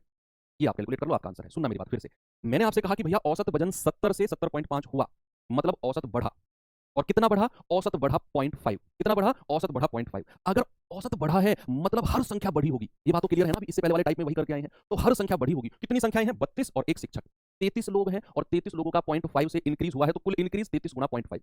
और अगर हमें शिक्षक का वजन निकालना है, पुराने औसत में जोड़ दो, आपका आंसर आ जाएगा। ये जोड़ेंगे कितना आएगा, 70 प्लस 80 कितना आएगा, 16.5, क्या आ जाएगा 86.5। इनको कैलकुलेट करो, वही आएगा, 33 पंजे 165 होता है, 16.5। ऐसे आप निकालोगे अगर औसत बढ़ा। अगर औसत कम हुआ तो वो हम यहाँ माइनस करते, फिर तो हम यहाँ माइनस करते। बहुत सारे सवाल हैं, ठीक है। चलिए अगला क्वेश्चन दिखाता हूँ आपको। ये देखो, जल्दी से सवाल का उत्तर बताओ मुझे क्या होगा। ये करो, हाँ ये करो, आप उसे बाद में करेंगे। बताएंगे बच्चे इसका जवाब जल्दी से, बताओ। आप कोई से आप पहले वाला तरीका कर लो, आपको दूसरा तरीका समझ में नहीं आया हो ना, पहले वाला तरीका योग वाला कर लो, ठीक है भाई। दूसरा वाला तरीका अगर आपके समझ में कम आया हो तो योग वाला तरीका, वो तो यूनिवर्सल है, वो तो हम 2 दिन से पढ़ते ही आ रहे हैं। एक कक्षा में 39 विद्यार्थी हैं, उनका औसत भार 51 केजी है। यदि हम शिक्षक का वजन भी शामिल कर लें तो औसत वजन 51.2 हो जाएगा। तो बताओ शिक्षक का वजन कितना है, बताओ शिक्षक का वजन। भाई आप इसे योग तरीके से कर लो, कैलकुलेशन उसमें होगी, में कैलकुलेशन होगी, है ना। बस 39 लोग हैं, औसत अगर 51 है, तो 39 का योग कितना हो जाएगा, 39 गुणा 51, कैलकुलेट करेंगे। 39 एकम 39, हासिल का 3, 39 पंजे कितना होता है, 195, और 3 198, ठीक है भैया। 1989 योग आ गया। अब कह रहा है कि भैया शिक्षक का वजन भी शामिल करो। तो अगर मैं शिक्षक का वजन भी शामिल करूंगा तो 1989 प्लस टीचर, कितने लोग हो गए, अब 39 तो पहले थे, एक शिक्षक भी आ गए, तो कितने लोग हो गए, 40, 40 हो गए ना भाई। 39 तो स्टूडेंट थे, टीचर भी आ गए, 40 लोग हो गए, और उनका औसत 51.2 हो गया। तो योग हो जाएगा 51.2 को हम संख्या से गुणा कर देंगे, तो कितना आएगा, पॉइंट हटेगा, बटे 0, 0 से 0 खत्म, 4 दूनी 8, 4 एकम 4, 4 पंजे 20। तो यहाँ से शिक्षक का वजन कितना आ गया, 2048 माइनस 1989। तो 18 में से 9 गए 9, 13 में से 8 गए 5, और 9 में से 9 गया 0, 59। टीचर का वजन कितना आ गया, 59, ऑप्शन नंबर बी। ऐसे भी कर सकते हो जिनको सेकंड मेथड समझ में ना आया हो। ये तो सीधा सीधा है, ये तो योग वाला है, ये तो सीधा सीधा सस्ता मेथड है, ये तो सस्ता मेथड है। चलो महंगे वाले मेथड पे चलते हैं। महंगे वाला मेथड क्या है कि 39 लोग हैं, स्टूडेंट हैं, उनका एवरेज है 51। अब टीचर ने एंट्री मार दी ग्रुप में, और टीचर ने अगर एंट्री मारी है तो औसत हो गया 51.2। पुराना औसत बढ़ा या कम हुआ। आप कहेंगे कि सर पुराना औसत, सेकंड मेथड अब मैं कर रहा हूं, सेकंड मेथड है कि पुराना औसत था 51 और नया औसत हुआ है 51.2। सर ये तो बढ़ा है, ये तो इंक्रीज हो गया 0.2 से। और अगर औसत बढ़ा, इसका मतलब है कि प्रत्येक संख्या बढ़ी होगी, जितनी भी संख्याएं रही होंगी ना, जितने भी लोग रहे होंगे, उनका वजन बढ़ा होगा। कितने लोग ने अगर एंट्री मारी है तो औसत हो गया 51.2। पुराना औसत बढ़ा या कम हुआ। आप कहेंगे कि सर पुराना औसत, सेकंड मेथड अब मैं कर रहा हूं, सेकंड मेथड है कि पुराना औसत था 51 और नया औसत हुआ है 51.2। सर ये तो बढ़ा है, ये तो इंक्रीज हो गया 0.2 से। और अगर औसत बढ़ा, इसका मतलब है कि प्रत्येक संख्या बढ़ी होगी, जितनी भी संख्याएं रही होंगी ना, जितने भी लोग रहे होंगे, उनका वजन बढ़ा होगा। कितने लोग थे, 39 स्टूडेंट थे और एक शिक्षक थे, टोटल तो 40 लोग थे। तो कुल वृद्धि कितनी रही होगी, जरा वृद्धि बताना। कुल वृद्धि भाई 0.2 और इंटू कितने लोग हैं, 39 और एक 40, ये आ जाएगा आपका 8। कितने की वृद्धि हुई है, 8 की। भाई पॉइंट को हटाओ, 0 से 0 खत्म, 4 दूनी 8, 8 की वृद्धि है। तो अगर हमें शिक्षक का वजन निकालना है, हमें टीचर का वजन निकालना है, तो बच्चे क्या करेंगे, पुराना औसत कितना है 51 और उसमें हम 8 की वृद्धि कर देंगे, क्योंकि वृद्धि हुई है, तो ये आ गया 59। ऐसे भी आप कर सकते हो, ऐसे भी आप कर सकते हो। पहले ये देखो कि वृद्धि हुई है औसत में, कितने की वृद्धि हुई है, जितने लोग हैं उतने से गुणा कर दो, 8 की वृद्धि। वृद्धि हुई है तो पुराने औसत में, मान लो अगर औसत में कमी होती, 51 से कम होता है यहाँ, तो हम यहाँ माइनस करते, फिर इतना काम करते। तो जो मेथड आपको दोनों में समझ में आया हो, डेफिनेटली आप उसकी तरफ जा सकते हो। इसमें कैलकुलेशन है, इसमें कैलकुलेशन नहीं है। ओके बच्चे, चलो ये सवाल करेंगे जल्दी से, सभी लोग बताएंगे भाई क्या उत्तर होगा इसका। Very good.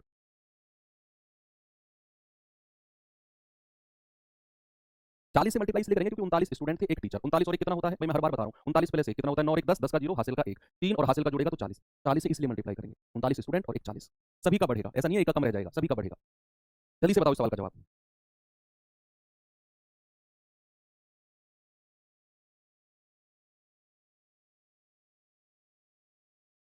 आगे आंसर x+2, चलो देखते हैं। परीक्षा में 3 छात्रों द्वारा औसत अंक x है, ये एवरेज है। यदि नए छात्र के अंकों को भी शामिल कर लिया जाए तो औसत 2 बढ़ जाएगा, औसत 2 बढ़ जाएगा। नए छात्र के कितने अंक थे, x+2 गलत है, x+2 नहीं होगा। आप कैसे कह रहे हो, पहले तो वृद्धि बताओ, कुल वृद्धि है कितनी, और फिर उसे पुराने औसत में जोड़ना है। आप दो औसत बढ़ रहा है, ये तो एवरेज इंक्रीज हुआ। बच्चे हमने जो यहाँ किया ये औसत बढ़ा 0.2, तो शिक्षक का वजन क्या 51 में 0.2 जोड़ा है मैंने, क्या 51 में यहाँ 0.2 जोड़ा मैंने, 51.2 क्यों नहीं है, क्या पहले तो वृद्धि देखी 0.2 की, फिर देखा कि टोटल वृद्धि कितनी है, संख्या से गुणा किया, फिर उसको जोड़ा मैंने, ऐसे करना है ना। तो यहाँ अगर सवाल में बोला कि 3 छात्रों के एवरेज अंक x है, अब एक नया छात्र शामिल हुआ तो औसत 2 बढ़ गया, औसत बढ़ा है, कुल वृद्धि कितनी है, कुल वृद्धि वो निकालकर वो पुराने औसत में जोड़ना है। अब ठीक आंसर है, चलो दोनों तरीके से करते हैं भाई। 3 छात्र हैं, औसत x है, तो योग कितना हो जाएगा, योग हो जाएगा 3 गुणा x यानी कि 3x, योग कितना हो जाएगा 3x, संख्या को औसत से गुणा कर दिया। अगर नए छात्र को भी ऐड कर लिया तो पुराना औसत तो 3x था, अगर नए छात्र के अंकों को भी शामिल किया गया तो उसके अंक को मान लेते हैं a, कि नए छात्र के जो अंक है वो a है। अब कितने लोग हो गए बच्चे, लोग हो गए 4, भाई 3 पहले थे, एक नया छात्र हो गया, 4 हो गए, औसत अंक 2 बढ़ गया, यानी कि पुराना औसत अगर x था तो नया औसत कितना हो गया x+2। बस यहां से आपने a का मान निकालना है, सॉरी हाँ a का मान निकालना है, तो कितना होगा 3x प्लस a बराबर 4 के अंदर मल्टीप्लाई करेंगे, 4x प्लस 4 दूनी 8, ये 3x उधर जाएगा, 4 में से घटेगा तो a बराबर आ गया x+a, और वही आपसे पूछा है कि नए छात्र के कितने अंक हैं x+a, x+a। चलो इसे सेकंड मेथड से करते हैं। सेकंड मेथड से कैसे करेंगे जरा देखेंगे एक बार। सेकंड मेथड कहता है कि 3 छात्र हैं, 3 लोग हैं, एवरेज है x, अब नया छात्र आ गया और औसत बढ़ गया 2, भैया औसत में वृद्धि कितने की हुई है, औसत में वृद्धि हुई है 2 की, और कितने लोग हैं, 3 तो छात्र ये रहे और एक नया छात्र आया है, तो लोग हो गए 4, तो वृद्धि हुई है 8 की। भाई 3 लोग तो पहले बैठे थे ग्रुप में, एक जो बाहर से भी आया है उसको काउंट नहीं करोगे क्या, 4 लोग हो जाएंगे टोटल, 3 तो पहले थे, एक बाहर से आ गया, तो टोटल हो गए 4 लोग, संख्या बढ़ गई, और सभी का एवरेज अगर 2 बढ़ा है तो कुल वृद्धि कितने की है, 2 गुना, और जितने लोग हैं 4, 8 आ गया। तो नया औसत कितना है जरा बताना, नया औसत कितना होगा, पुराने औसत में, सॉरी नया औसत नहीं, नए छात्र के जो अंक हैं तो कितने हो जाएंगे, पुराने औसत में ये 8 ऐड कर दोगे, आपका आंसर कितना होगा, आपका आंसर होगा x+8। ये दूसरा तरीका, ठीक है, ये देखना है ओके। ये तरीका बेशक आसान है सेकंड वाला, लेकिन इसको समझना उतना ही टिपिकल है। आप समझ गए हो तो डेफिनेटली आप इसे बहुत आसान आपको लगेगा, थोड़ा सा प्रॉब्लम आ रही होगी तो इसको दोबारा 2-3 बार देखना, ये आपको पड़ जाएगा भैया। ये सवाल करिए जरा, मैं दोनों तरीके से इसीलिए करा रहा हूँ, मैं एक तरीका ही फॉलो कर सकता था, दूसरे वाला सेकंड मेथड फॉलो कर सकता था, मैं नहीं कर रहा हूँ क्योंकि मैं जानता हूँ कि आप लोग हो सकता है कि दूसरे तरीके को कुछ बच्चे ना समझ पाए, तो पहले वाला मेथड उनको लगेगा हम पहले से चल रहे हैं, दूसरे को हटाओ, इसीलिए मैं दोनों मेथड आपको लेकर चल रहा हूँ, आप डिसाइड कर सको कौन से जाना है। चलो ये सवाल देखो भाई, बताएंगे उत्तर इसका।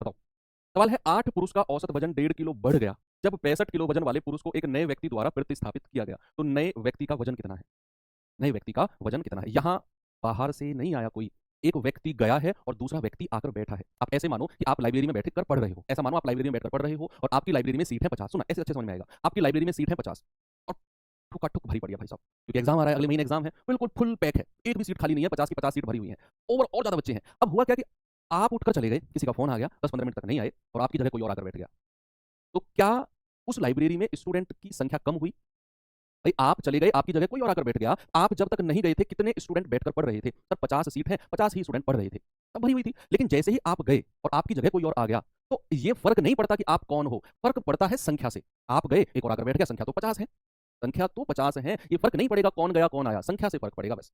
आज आप हो, कल आप नहीं हो, कोई किसी को कोई फर्क नहीं पड़ने वाला है, आप जाओगे कोई और आएगा, संख्या उतनी ही रहेगी, ठीक है।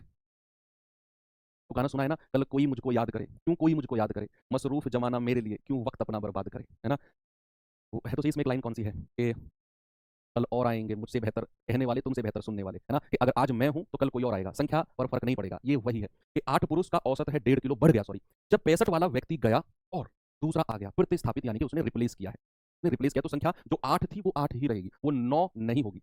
ये वो सवाल है रिप्लेसमेंट वाला, प्रतिस्थापित वाला, ओके। तो कितना होता है 77। चलो इसे बेसिक से कर लेते हैं पहले भाई। 8 पुरुष का औसत वजन 1.5 किलो बढ़ गया, पुराना औसत कितना था, ये तो 1.5 किलो बढ़ा है, पुराना कितना था सर नहीं पता, मैं मानकर चलता हूं कि उसका जो औसत है, उसका जो एवरेज है बच्चा, मानकर चलते हैं उसका एवरेज, उसका औसत ए, ये मान लेते हैं कि उसका जो एवरेज है ना वो ए है, लेट्स सपोज मान लिया एवरेज ए है, और अगर 8 पुरुष हैं औसत ए है, तो योग कितना हो जाएगा बच्चा, योग हो जाएगा 8a, भाई 8a हो जाएगा ना, संख्या 8 है, औसत मैंने ए माना तो संख्या को औसत से गुणा कर दिया। अब कह रहा है कि भैया हुआ क्या कि 65 किलो वाले पुरुष को नए व्यक्ति से प्रतिस्थापित कर दिया, यानी कि 65 किलो वाला तो गया -65 और एक नया व्यक्ति आ गया, उसका वजन मान लेते हैं बी, मान लिया जो नया व्यक्ति आया उसका वजन भी, संख्या तो अब भी 8 की 8 ही रहेगी भाई, पहले भी 8 थी अब भी 8 है, लेकिन औसत 1.5 किलो बढ़ गया। पुराना औसत कितना है ए, नया औसत कितना होगा 1.5। ये आपने सॉल्व करना है भाई। मैंने कहा 8 लोग हैं, औसत ए है, तो योग हो जाएगा 8 ए। अब कह रहा है कि 65 वाला व्यक्ति गया -65 और एक नया व्यक्ति ऐड हुआ, उसका वजन मान लिया बी प्लस बी बराबर, संख्या तो अब भी 8 है, 8 गुणा और औसत 1.5 बढ़ गया तो ए प्लस 1.5, ए प्लस 1.5। ठीक है, तो बस अब यहां से आपने बी का मान निकालना है, जल्दी से कैलकुलेट करो कितना आएगा। ये आएगा 8a माइनस 65 प्लस बी बराबर 8 के अंदर मल्टीप्लाई करेंगे 8a प्लस 8 की 1.5 में मल्टीप्लाई करेंगे तो आएगा 12। ठीक है, 8a से 8a गया, ये 65 उधर जाकर प्लस होगा, माइनस का है ना तो उधर जाकर प्लस होगा, 65 प्लस 12। तो भैया नए व्यक्ति का वजन कितना है 77। ये आपका आंसर है ऑप्शन नंबर डी। क्या है भाई, आपका आंसर है 77, बिल्कुल करेक्ट जवाब है। चलो अब इसका पढ़ते हैं सेकंड मेथड क्या हो सकता है। कि सर ये तो चलो ठीक है जो आपने करा दिया, इसका सर सेकंड मेथड भी बताओ क्या होगा। चलो देखते हैं। बच्चे 8 लोग हैं और उनका औसत 1.5 किलो बढ़ गया, औसत बढ़ा है ना, मतलब हर संख्या बढ़ी होगी। इतना आसान, आप खुद कहोगे सर मजा आ गया। भैया औसत अगर 1.5 किलो बढ़ा है तो हर संख्या बढ़ी होगी, तो वृद्धि बताओ जल्दी से कितनी है। भाई 8 लोग हैं और उनका औसत 1.5 किलो बढ़ा है तो 8 गुणा 1.5, ये आ जाएगा 12, यानी कि वृद्धि हुई है 12 की। तो जो नया व्यक्ति है उसका वजन पता है कितना होगा, नए व्यक्ति का वजन, नए व्यक्ति का वजन कितना होगा बच्चे जल्दी से बताओ। पुराना गया कितना है 65 वाला गया है, उसमें 12 जोड़ दो यानी कि 77। जो गया है ना, जो गया है 65 वाला, उसमें 12 की वृद्धि कर दो, जो टोटल वृद्धि हुई है 77 आपका आंसर है। दोनों तरीका जो आपका मन करे आप उस तरीके से कर सकते हो। ठीक है, चलो ओके।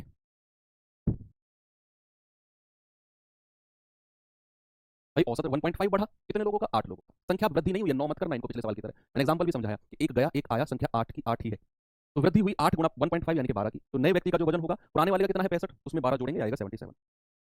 दोनों इजी मेथड है, आप किसी से भी कर सकते हो, इसमें बस थोड़ी सी कैलकुलेशन है, हार्ड नहीं है, ये भी आसान मेथड है। चलो इसी मेथड पे टाइप चेंज नहीं कर रहा हूँ अभी, थोड़ा आयु वाले सवाल भी इसी कॉन्सेप्ट पे कर लेते हैं, एज रिलेटेड क्वेश्चन करेंगे जरा। आयु संबंधित प्रश्न, ये नेक्स्ट टाइप भी आप कह सकते हो, नेक्स्ट टाइप भी कह सकते हो। एवरेज में जो आयु संबंधित प्रश्न होते हैं वो हम कर रहे हैं, और कॉन्सेप्ट अपना वही है जो अभी हम कर रहे थे, आप इसे नेक्स्ट टाइप में भी इंक्लूड कर सकते हो। कॉन्सेप्ट वही रहेगा जो हम पढ़ते आ रहे हैं अभी आज। देखो 4 भाइयों का औसत 15 है, उनके पिताजी को भी शामिल कर लिया, उनके पिताजी को भी शामिल कर लिया तो औसत 5 वर्ष बढ़ गया, तो पिताजी की उम्र कितनी है। कोई से भी तरीके से आप कर सकते हो, योग वाले से भी कर सकते हो और बिना योग वाले से भी कर सकते हो। कैसे जरा बताएंगे। भाई 4 भाइयों का औसत 15 है, तो भाई 4 का योग कितना होगा, 4 गुणा 15, 15 चौके 60, ये 4 का सम हो जाएगा, 4 का योग हो जाएगा। ओके, अब उनके पिताजी को भी शामिल कर लिया, उनके पिताजी को भी शामिल कर लिया, 60 प्लस पिताजी की उम्र मान ली एफ बराबर, कितने लोग हो गए, 4 तो ये लोग थे, एक पिताजी को भी शामिल कर लिया, भाई 4 लोग ये थे, एक पिताजी को भी शामिल कर लिया, कितने लोग हो गए 5, 5 हो गए ना। और 5 लोगों का औसत अगर 5 बढ़ गया है, पुराना कितना था 15, तो नया औसत कितना होगा 20। भाई 5 बढ़ गया है ना, तो नया कितना होगा 20, तो 5 गुणा 20, तो कितना आ जाएगा 60 प्लस एफ बराबर 20 पंजे 100, 20 पंजे 100। तो यहाँ से पिताजी का उम्र कितनी आ जाएगी 100 माइनस 60 यानी कि 4। आंसर कितना होगा ऑप्शन नंबर बी। इस सवाल में एक चीज देख रहे हो तुम, 40 साल के पिताजी हैं और बच्चे कितने हैं 4, बच्चे कितने हैं 4। ठीक है, तरक्की कर रहे हैं पिताजी। चलो ठीक है, इसका सेकंड मेथड देखते हैं, इसका सेकंड मेथड देखते हैं। इसका सेकंड मेथड क्या होगा, वृद्धि निकालो कि भाई 4 लोग हैं, औसत 15 है, पिताजी अगर आ जाते हैं तो औसत जो है वो 5 बढ़ जाता है, तो कुल वृद्धि कितनी है हमें निकालनी है, वृद्धि वृद्धि इंक्रीमेंट कितना है भाई, कितने का औसत बढ़ा है 5 में, और कितने लोग हैं 4 और एक पिताजी 5 लोग हैं, कितने लोग हैं 5 लोग हैं, तो कुल वृद्धि कितनी होगी, कुल वृद्धि हो जाएगी 25। तो पिताजी का जो उम्र होगा कितनी होगी, पिताजी की उम्र हो जाएगी, पुराना एवरेज कितना है 15 और उसमें ये वृद्धि ऐड कर दो, ये आ जाएगा 40। ऐसे भी आप कर सकते हो। कुल वृद्धि निकालो कितनी है, तो हमने कहा कि सर वृद्धि 5 औसत बढ़ा है, कितने लोग हैं 4 भाई और पिताजी 5 लोग हैं, तो कुल वृद्धि कितनी होगी 5 गुणा 5 25, तो पिताजी की उम्र कितनी रही होगी, औसत में वृद्धि को ऐड कर दो 40। सेकंड मेथड, अब मुझे लगा अब आकर आपको सेकंड मेथड अच्छा लगने लग गया होगा, हालांकि ये भी अच्छा है, ये भी आसान है। ये सवाल करो, बताएंगे जल्दी से उत्तर इसका क्या होगा भाई।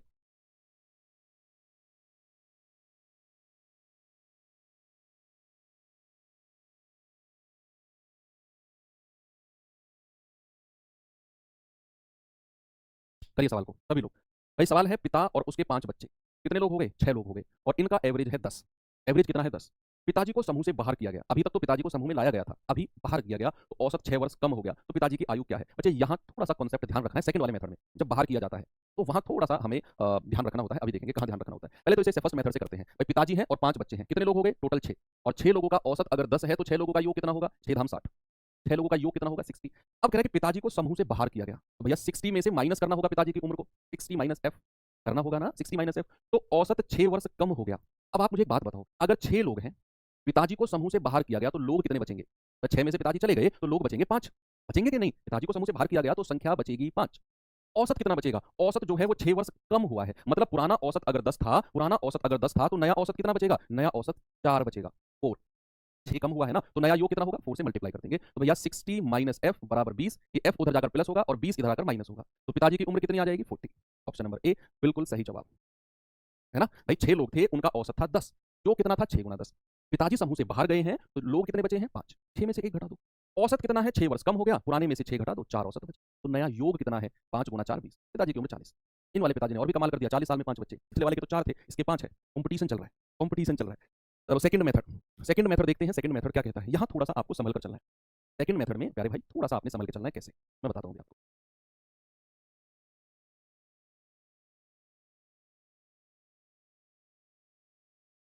आप मुझे बताओ कि 5 लोग हैं, सॉरी 6 लोग हैं, पिताजी और 5 बच्चे, औसत है 10, औसत है 10, और अगर पिताजी समूह से बाहर जाते हैं तो कितने लोग बचते हैं, 5, और उन 5 लोगों का औसत कम हुआ है 6 साल।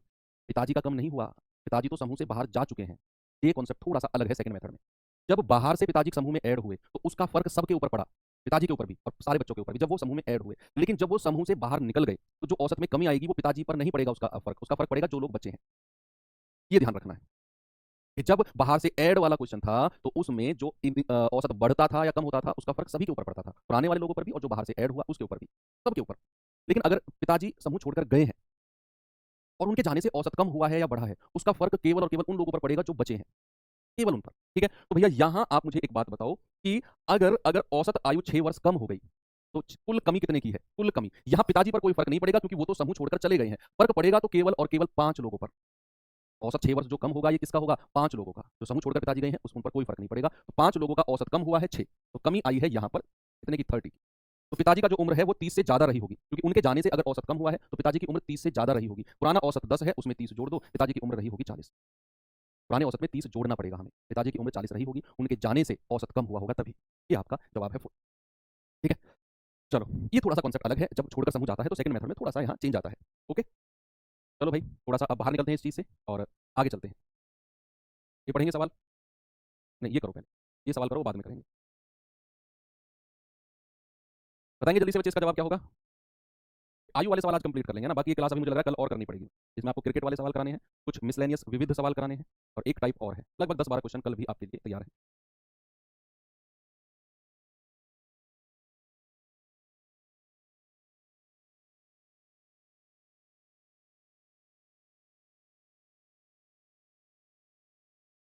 कल भी क्लास होगी, बचा हुआ है थोड़ा सा।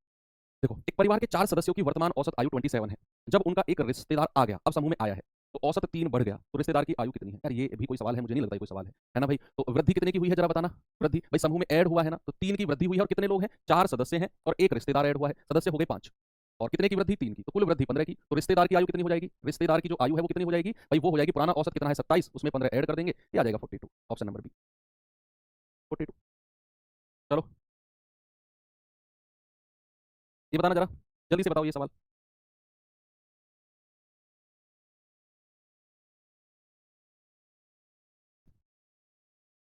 बताओ भाई, 36 छात्रों के एक समूह की वर्तमान एवरेज है 14 ईयर्स, 14 वर्ष। जब शिक्षक की आयु को भी शामिल कर लिया गया तो औसत 1 से बढ़ गया। ये चुटकियों वाले सवाल होने चाहिए आपके लिए, चुटकियों वाले। तो सबसे पहले तो वृद्धि बताओ, इंक्रीमेंट है कितना। आप कहेंगे सर 36 तो छात्र हैं और एक शिक्षक भी ऐड कर लिया, लोग हो गए 37। लोग कितने हो गए 37, 36 और 1 37, और एवरेज कितना बढ़ा है 1 से, तो वृद्धि हो जाएगी 37 एकम 37। तो भैया शिक्षक की जो आयु है वो कितनी हो जाएगी, शिक्षक की आयु हो जाएगी पुराने एवरेज में 37 ऐड कर दो, ये आ जाएगा 51। कितना आ जाएगा 51, ऑप्शन नंबर डी बिल्कुल सही है। ओके, ये तो आपके लिए बच्चों वाले सवाल हो गए। चलो अब एक कॉन्सेप्ट सिखाता हूँ, टाइप यही है, टाइप चेंज नहीं हुआ है, जस्ट कॉन्सेप्ट आपको आता है, सब कुछ आता है, थोड़ा सा आपकी मुझे जनरल नॉलेज चेक करनी है। जनरल नॉलेज आपकी चेक करनी है कि आपकी जनरल नॉलेज थोड़ी सी ठीक है कि नहीं।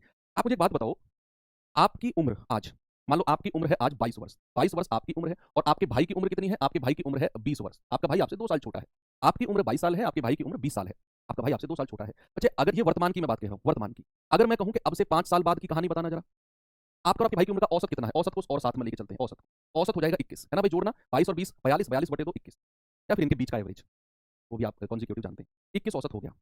अब मैंने आपसे बोला कि भैया 5 साल बाद क्या कहानी रही होगी। अगर मैं 5 साल बाद की बात करता हूं तो आपकी उम्र भी 5 साल बढ़ेगी और आपके भाई की उम्र भी 5 साल बढ़ेगी, यानी कि आपकी उम्र भी 5 साल बढ़ेगी और आपके भाई की उम्र भी। तो भैया आपकी उम्र हो जाएगी 27 साल और आपके भाई की हो जाएगी 25 साल। अगर मैं आपसे कहूं जरा एवरेज बताना कितना होगा, तो आप कहेंगे सर एवरेज भी कितना बढ़ेगा, एवरेज भी 5 बढ़ जाएगा और ये हो जाएगा 26। औसत भी तो 5 साल बढ़ेगा। ये एक ही तो कॉन्सेप्ट है जो मैं आज पूरी क्लास में आपको पढ़ा रहा हूँ और एक ही कॉन्सेप्ट पे अलग-अलग टाइप के सवाल मैंने आपको करा दिए कि अगर 5 साल बाद की बात करूँ तो आपकी उम्र भी 5 साल बढ़ेगी, आपके भाई की उम्र भी 5 साल बढ़ेगी, तो भैया औसत भी 5 बढ़ जाएगा। औसत भी 5 बढ़ जाएगा। वैसे अगर मैं सेकंड एग्जांपल लेता हूँ, चलो अब मुझे बताओ 9 वर्ष पहले, मैं बात करता हूँ 9 वर्ष पूर्व। 9 वर्ष पूर्व आपकी जो उम्र थी मान लो वो 15 साल थी। आपकी उम्र 15 साल थी, आपके भाई की उम्र थी वो 11 साल थी। 9 साल पहले। 9 साल पहले आपकी उम्र 15 साल थी, आपके भाई की उम्र 11 साल थी। तो एवरेज कितना था? एवरेज था 13। एवरेज था 13। भाई दोनों को जोड़कर 2 से डिवाइड कर दिया 13। अगर मैं बात करता हूँ वर्तमान में, बच्चे वर्तमान में जरा क्या सीन होगा जल्दी से बताओ। ये बताओ और सवाल मैं कर रहा हूँ आप कुछ समझोगे ही नहीं सवाल को।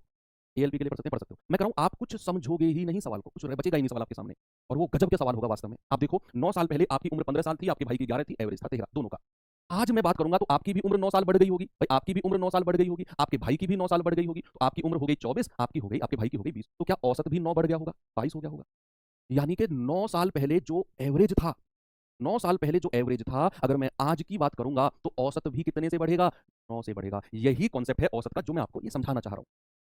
औसत भी समय के साथ बढ़ता रहता है। ये बात समझे। मान लो अब से 8 साल पहले आपके भाई का, आपकी सिस्टर का उम्र का जो एवरेज था, बच्चे अगर मैं वर्तमान की बात करूंगा ना तो औसत भी 8 बढ़ेगा। जो 8 साल पहले एवरेज था, अगर मैं आज की बात करूंगा तो वो औसत भी 8 बढ़ गया होगा, क्योंकि आपकी भी उम्र 8 साल बढ़ी है, आपके भाई की भी 8 साल बढ़ी है, आपकी सिस्टर की भी 8 साल बढ़ी है। और जब तीनों की 8-8 बढ़ी, औसत भी 8 बढ़ गया। क्या ये कॉन्सेप्ट क्लियर है? यस। अब मैं जो सवाल देने जा रहा हूं वो सवाल आपके लिए कुछ भी नहीं है, देखना। ये सवाल एक बार आप देखो और मुझे बताओ कि क्या इसमें आप ये वाला कॉन्सेप्ट अप्लाई कर सकते हो? जल्दी से मुझे बताओ।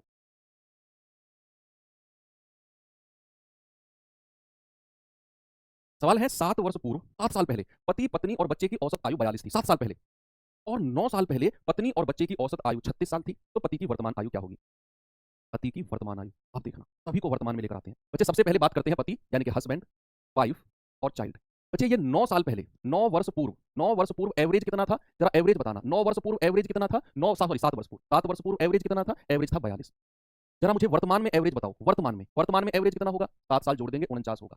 क्या ये कॉन्सेप्ट समझने में किसी को कोई दिक्कत हुई? मैंने आपसे कहा कि 7 साल पहले पति पत्नी और बच्चे का एवरेज था 42। आज कितना है? 7 साल पहले अगर एवरेज 42 था, आज कितना होगा? 7 जोड़ देंगे बच्चे, आज होगा एवरेज 49। कॉन्सेप्ट बहुत गजब है। एवरेज कितना है? 49। तो आज योग कितना होगा तीनों का? Husband plus wife plus child, योग कितना होगा? 49 गुणा 3, क्योंकि 3 लोगों की मैं बात कर रहा हूं। तो ये आ जाएगा आपका 9 27, 3 नाम 27, 3 चौके 12 तो 14। आज योग होगा वर्तमान में 147। अब 2 लोग और हैं, उनकी भी बात की गई है कि 9 साल पहले पत्नी और बच्चे की बात की है उसने। 9 वर्ष पहले, 9 वर्ष पहले कौन कौन है? वाइफ और चाइल्ड। उनका एवरेज कितना दिया हुआ है? उनका एवरेज है 36। तो वर्तमान में एवरेज कितना होगा? वर्तमान में एवरेज होगा, इसमें भी 9 जोड़ दो 45। मैं एवरेज को ही वर्तमान में लेकर आया हूं। मैं एवरेज को ही, भाई 7 साल पहले 3 लोगों का एवरेज 42 था, आज कितना होगा? 42 में 7 जोड़ दो 49। तो आज योग कितना होगा? 49 गुणा 3 147। 9 साल पहले पत्नी और बच्चे का औसत 36 था, तो आज कितना होगा? 36 प्लस 9 45। और आज योग कितना होगा पत्नी और बच्चे का? 45 गुणा 2, भाई 2 लोग हैं ना, 2 से गुणा कर दिया 90। आपसे कह रहा है पति की वर्तमान उम्र। अरे कितना आसान हो गया भाई, ये आपको पता है, ये आपको पता है, तो डब्ल्यू प्लस सी का मान यहाँ रख दो, 90 बराबर 147। तो हस्बैंड की उम्र कितनी होगी? 57। Option number D. 147 में से 90 माइनस कर दो भाई, 147 में से आप 90 माइनस करोगे तो 7, और 14 में से 9 गए 5, 57। ठीक है, बिल्कुल आ गया। सभी को वर्तमान में ले आओ, कितना आसान हो गया, एवरेज भी जुड़ता चला गया। इससे आसान कैलकुलेशन इस सवाल में हो ही नहीं सकती है। कहीं भी ढूंढ लो, किसी भी बुक में, किसी के पास भी चले जाओ, इससे आसान तरीका हो ही नहीं सकता इस सवाल का। सभी को वर्तमान में लाए, एवरेज जोड़ जोड़कर गुणा किया, हो गया सवाल।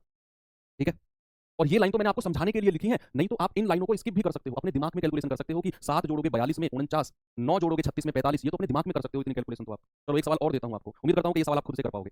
बताओ जल्दी से, बताएंगे बच्चे जल्दी से सवाल का जवाब? करिए।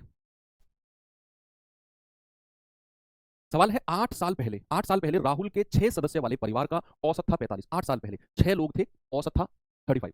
1 साल पहले, अब से 1 साल पहले परिवार में एक नए बच्चे का जन्म हुआ। 4 साल बाद, वर्तमान से 4 साल बाद परिवार का एवरेज क्या होगा? सभी को पहले वर्तमान में लेकर आओ, सभी को वर्तमान में। बच्चे 8 साल पहले, बात हो रही है 8 वर्ष पहले की। 8 वर्ष पहले, 8 वर्ष पहले 6 लोगों का एवरेज कितना था? 6 लोगों का एवरेज कितना था? 6 लोगों का एवरेज था जी 35। यही पहली लाइन में बोला गया है, यहां से यहां तक मैंने एज इट इज लिख दिया। अब मुझे बताओ, अगर मैं वर्तमान की बात करूंगा तो बच्चे क्या वर्तमान में अगर मुझे एवरेज निकालना है तो पुराने एवरेज में 8 जुड़ेगा? भाई 8 साल पहले औसत था 35, वर्तमान में औसत कितना है? 8 जोड़ दो 35 में, वर्तमान में औसत होगा 35 प्लस 8 यानी कि 43। अब भी बच्चे कह रहे हैं शॉर्ट ट्रिक बताओ, 2-4 बच्चे शॉर्ट ट्रिक, इससे ज्यादा शॉर्ट ट्रिक अगर पता करना है ना तो आंसर रट लो। सवाल को एक बार, एक गिलास पानी पियो, सवाल को रटो, पहले एक गिलास पानी पियो, आंसर को रट लो। इससे ज्यादा शॉर्ट तो वही तरीका है, इससे ज्यादा शॉर्ट कोई तरीका हो ही नहीं सकता। शॉर्ट सर्किट हो जाएगा दिमाग में, पता चला फ्यूज उड़ गए, बाकी सवाल, बाकी चैप्टर्स भी गायब हो गए। शॉर्ट शॉर्ट शॉर्ट शॉर्ट के चक्कर में दिमाग में अक्सर शॉर्ट सर्किट हो जाते हैं। ये शॉर्ट तरीका ही बता रहा हूं, नहीं ये सवाल आप बुक से उठाकर देखना, पूरे पेज भर के सॉल्यूशन करा रखा होगा इनका। योग पे योग निकलवा रखे होंगे, सम पे सम, ठीक है। तो बच्चे 8 साल पहले एवरेज था 45, वर्तमान में एवरेज भी 8 जुड़ेगा, वो हो जाएगा 43। तो वर्तमान में योग कितना हो गया सम, भाई 6 लोग हैं, 43 अगर औसत है तो 6 का योग हो जाएगा इतना, तो 6 तिया 18, 6 चौक 24 और 1 25। वर्तमान में योग हो गया 258।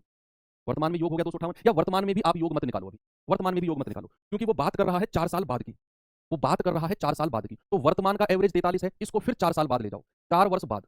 बच्चे 4 वर्ष बाद कितना औसत होगा, अगेन इसमें 4 जोड़ देंगे, 47। भाई सबसे पहले तो मैं क्या किया, मैंने सबसे पहले तो मैं 8 साल पहले से वर्तमान में लेकर आया, तो औसत 35 प्लस 8 43 हो गया। ओके, अब उसने सवाल में कहा 4 साल बाद औसत, अगेन मैं वर्तमान से 4 साल बाद जाऊंगा, तो 4 साल बाद औसत और निकाल दो 47। तो 4 साल बाद योग कितना होगा, 4 साल बाद योग, भाई 6 लोग हैं और 47 औसत है, तो 6 सत्ते 42, 6 चौके 24 और 4 28, 282। ये तो 6 लोगों का योग आ गया, 6 लोगों का योग। अभी क्या हुआ, 1 साल पहले बच्चा भी हुआ है, और अगर मान लो 1 साल पहले बच्चा हुआ तो अब से 4 साल बाद उम्र उसकी कितनी हो जाएगी, तो बच्चे की उम्र कितनी हो जाएगी जरा बताना। बच्चे की उम्र हो जाएगी 5 वर्ष, होगी कि नहीं भाई, आप खुद कॉमन सेंस सोचो, अगर अब से 1 साल पहले बच्चा हुआ तो आज वो 1 साल का हो गया होगा, अब से 4 साल बाद कितना हो जाएगा 5 साल का, और वो 4 साल बाद की ही कह रहा है। तो टोटल जोड़ना जरा, टोटल कितना हो गया 282 प्लस 5 यानी कि 287। और कितने लोग हो गए 6 तो, और 1 बच्चा, तो 7 का योग कितना हो गया 287। तो 7 का एवरेज कितना होगा, 7 का एवरेज होगा 287 बटे 7, तो हो जाएगा 7 चौके 28, 7 एकम 7, 41। कितना होगा 41। ये best of the best question है जो औसत में आयु संबंधित बन सकते हैं, शायद ही इस टाइप का सवाल आपके एग्जाम में बने, लेकिन मैंने आपको क्लैरिटी दी, कॉन्सेप्ट दिया कि आप किस तरीके से चीजों को कर सकते हो। चलिए एक सवाल और मैं आपको कराता हूँ, वो अलग है इसी का ही, औसत आयु का ही, करते हैं अलग, फिर एक क्वेश्चन मैं आपको होमवर्क दे दूंगा और क्लास कंप्लीट। चलिए इसके बाद एक क्वेश्चन आपको मैं होमवर्क और फिर क्लास कंप्लीट। ये सवाल करेंगे जरा, 5 सदस्य वाले परिवार की वर्तमान औसत कितना है 24। यदि परिवार में सबसे छोटे सदस्य की वर्तमान आयु 8 साल है, तो सबसे छोटे सदस्य के जन्म से ठीक पहले परिवार की औसत आयु क्या थी, बताओ परिवार की औसत आयु क्या थी। बच्चे 5 लोग हैं, वर्तमान औसत 24 है, तो वर्तमान का योग कितना होगा 5 गुणा 24 यानी कि 120। भाई 5 लोग हैं परिवार में और उनका वर्तमान औसत 24 है, तो वर्तमान का योग सम कितना होगा 5 गुणा 24 यानी कि 120, 20 हो जाए, ये वर्तमान का योग है। अब कह रहा है कि परिवार में सबसे छोटा जो सदस्य है उसकी वर्तमान आयु 8 साल है, और बताओ उसके जन्म से ठीक पहले एवरेज कितना था।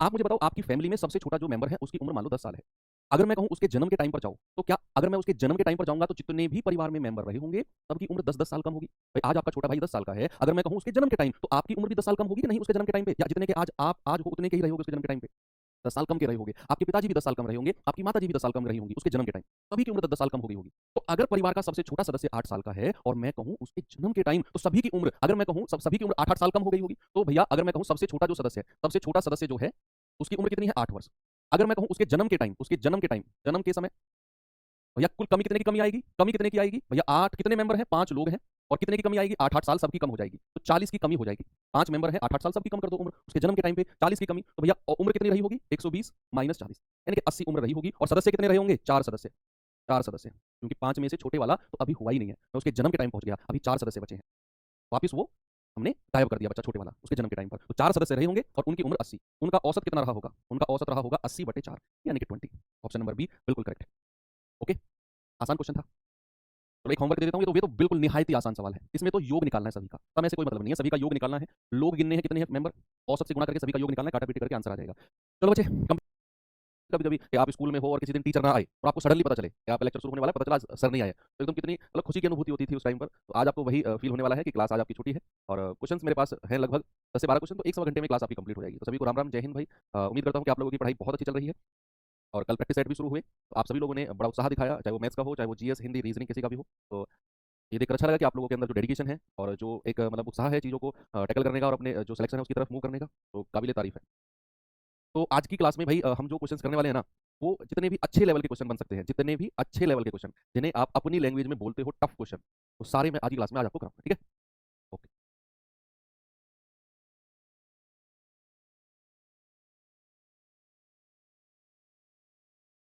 और जितने भी अच्छे लेवल हैं या टफ लेवल जो भी सवाल है आपके एवरेज चैप्टर में, उन्हें मैं आपको ना कोशिश करूंगा कि ट्रिक से समझा पाऊँ, क्योंकि अगर हम उन्हें डिटेल में करने बैठेंगे तो कैलकुलेशन भी बहुत बड़ी जाने वाली है, और नो डाउट आपका बहुत ज़्यादा एफर्ट और बहुत ज़्यादा आपको परेशानी होगी अगर उन्हें हम डिटेल में पढ़ेंगे। मैं दोनों चीज़, एक क्वेश्चन मैं आपको डिटेल में करा दूंगा एक टाइप का, और बाकी फिर मैं आपको शॉर्ट अप्रोच की, अगर ऐसा सवाल आए तो आपने डायरेक्ट क्या अप्रोच लगाना है, ठीक है, वो भी चीज़ आज हम डिस्कस करेंगे। तो चलिए स्टार्ट करते हैं। कल एक होमवर्क भी दिया था आपको, जल्दी से इसका उत्तर बताओ, फिर आगे चलते हैं अपने आगे की टाइप की तरफ। बताएंगे भाई जल्दी से उत्तर इसका क्या था। Very good. चलिए भाई, सवाल है आपका कि एक परिवार में 2 दादा दादी, तो मतलब 2 लोग हैं, एक दादा और एक दादी, ऐसा नहीं कि 2 दादा हैं 2 दादी हैं, मतलब 2 लोग हैं, एक दादा और एक दादी, गिनते रहना, 2 माता पिता, 4 हो गए, और 4 पोते पोती, कितने लोग हो गए 8, है ना भाई, कितने लोग हो गए 2 और 2 4 और 4 8।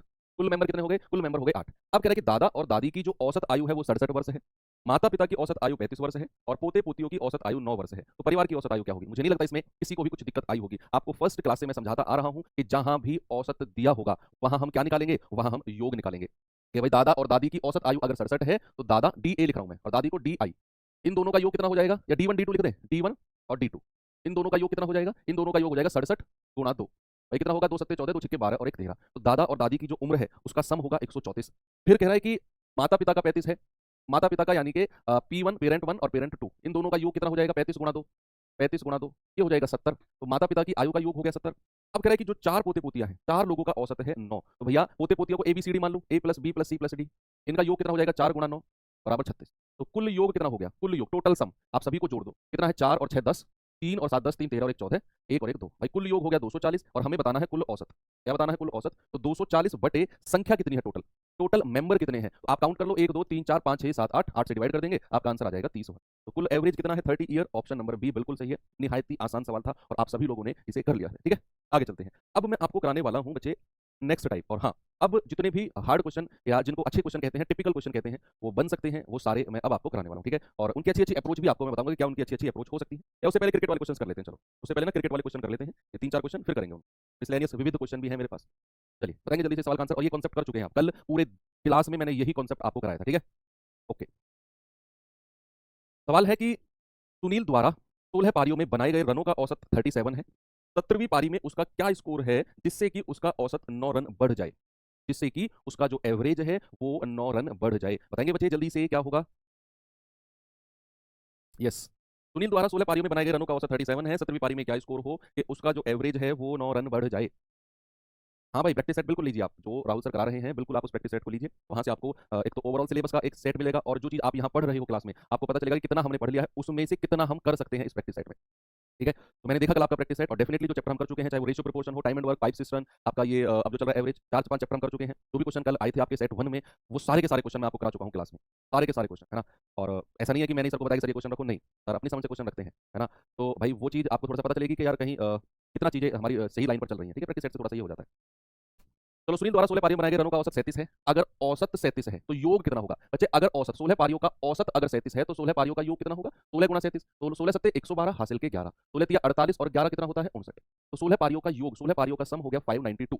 592। अब कह रहा है कि 17वीं पारी में क्या स्कोर करे? तो भाई 592 592 तो 16 पारियों के रन है उसके टोटल। अब उसे 17वीं पारी में कितने रन बनाए हमें नहीं पता। मैंने मान लिया कि उसने 17वीं पारी में ना 8 रन बनाए हैं। 17वीं पारी में उसने 8 रन बनाए हैं बराबर। अब कितनी पारी हो चुकी है भाई? 16 पारी तो ये और 17वीं ये, टोटल पारी हो चुकी है 17 और उनका औसत कितना हो गया है भाई? पुराना औसत तो 37 था और नया औसत क्या हुआ? 9 रन बढ़ गया। तो 37 और 9 कितना होता है? 37 और 9 होता है आपका 7 और 9 16 46।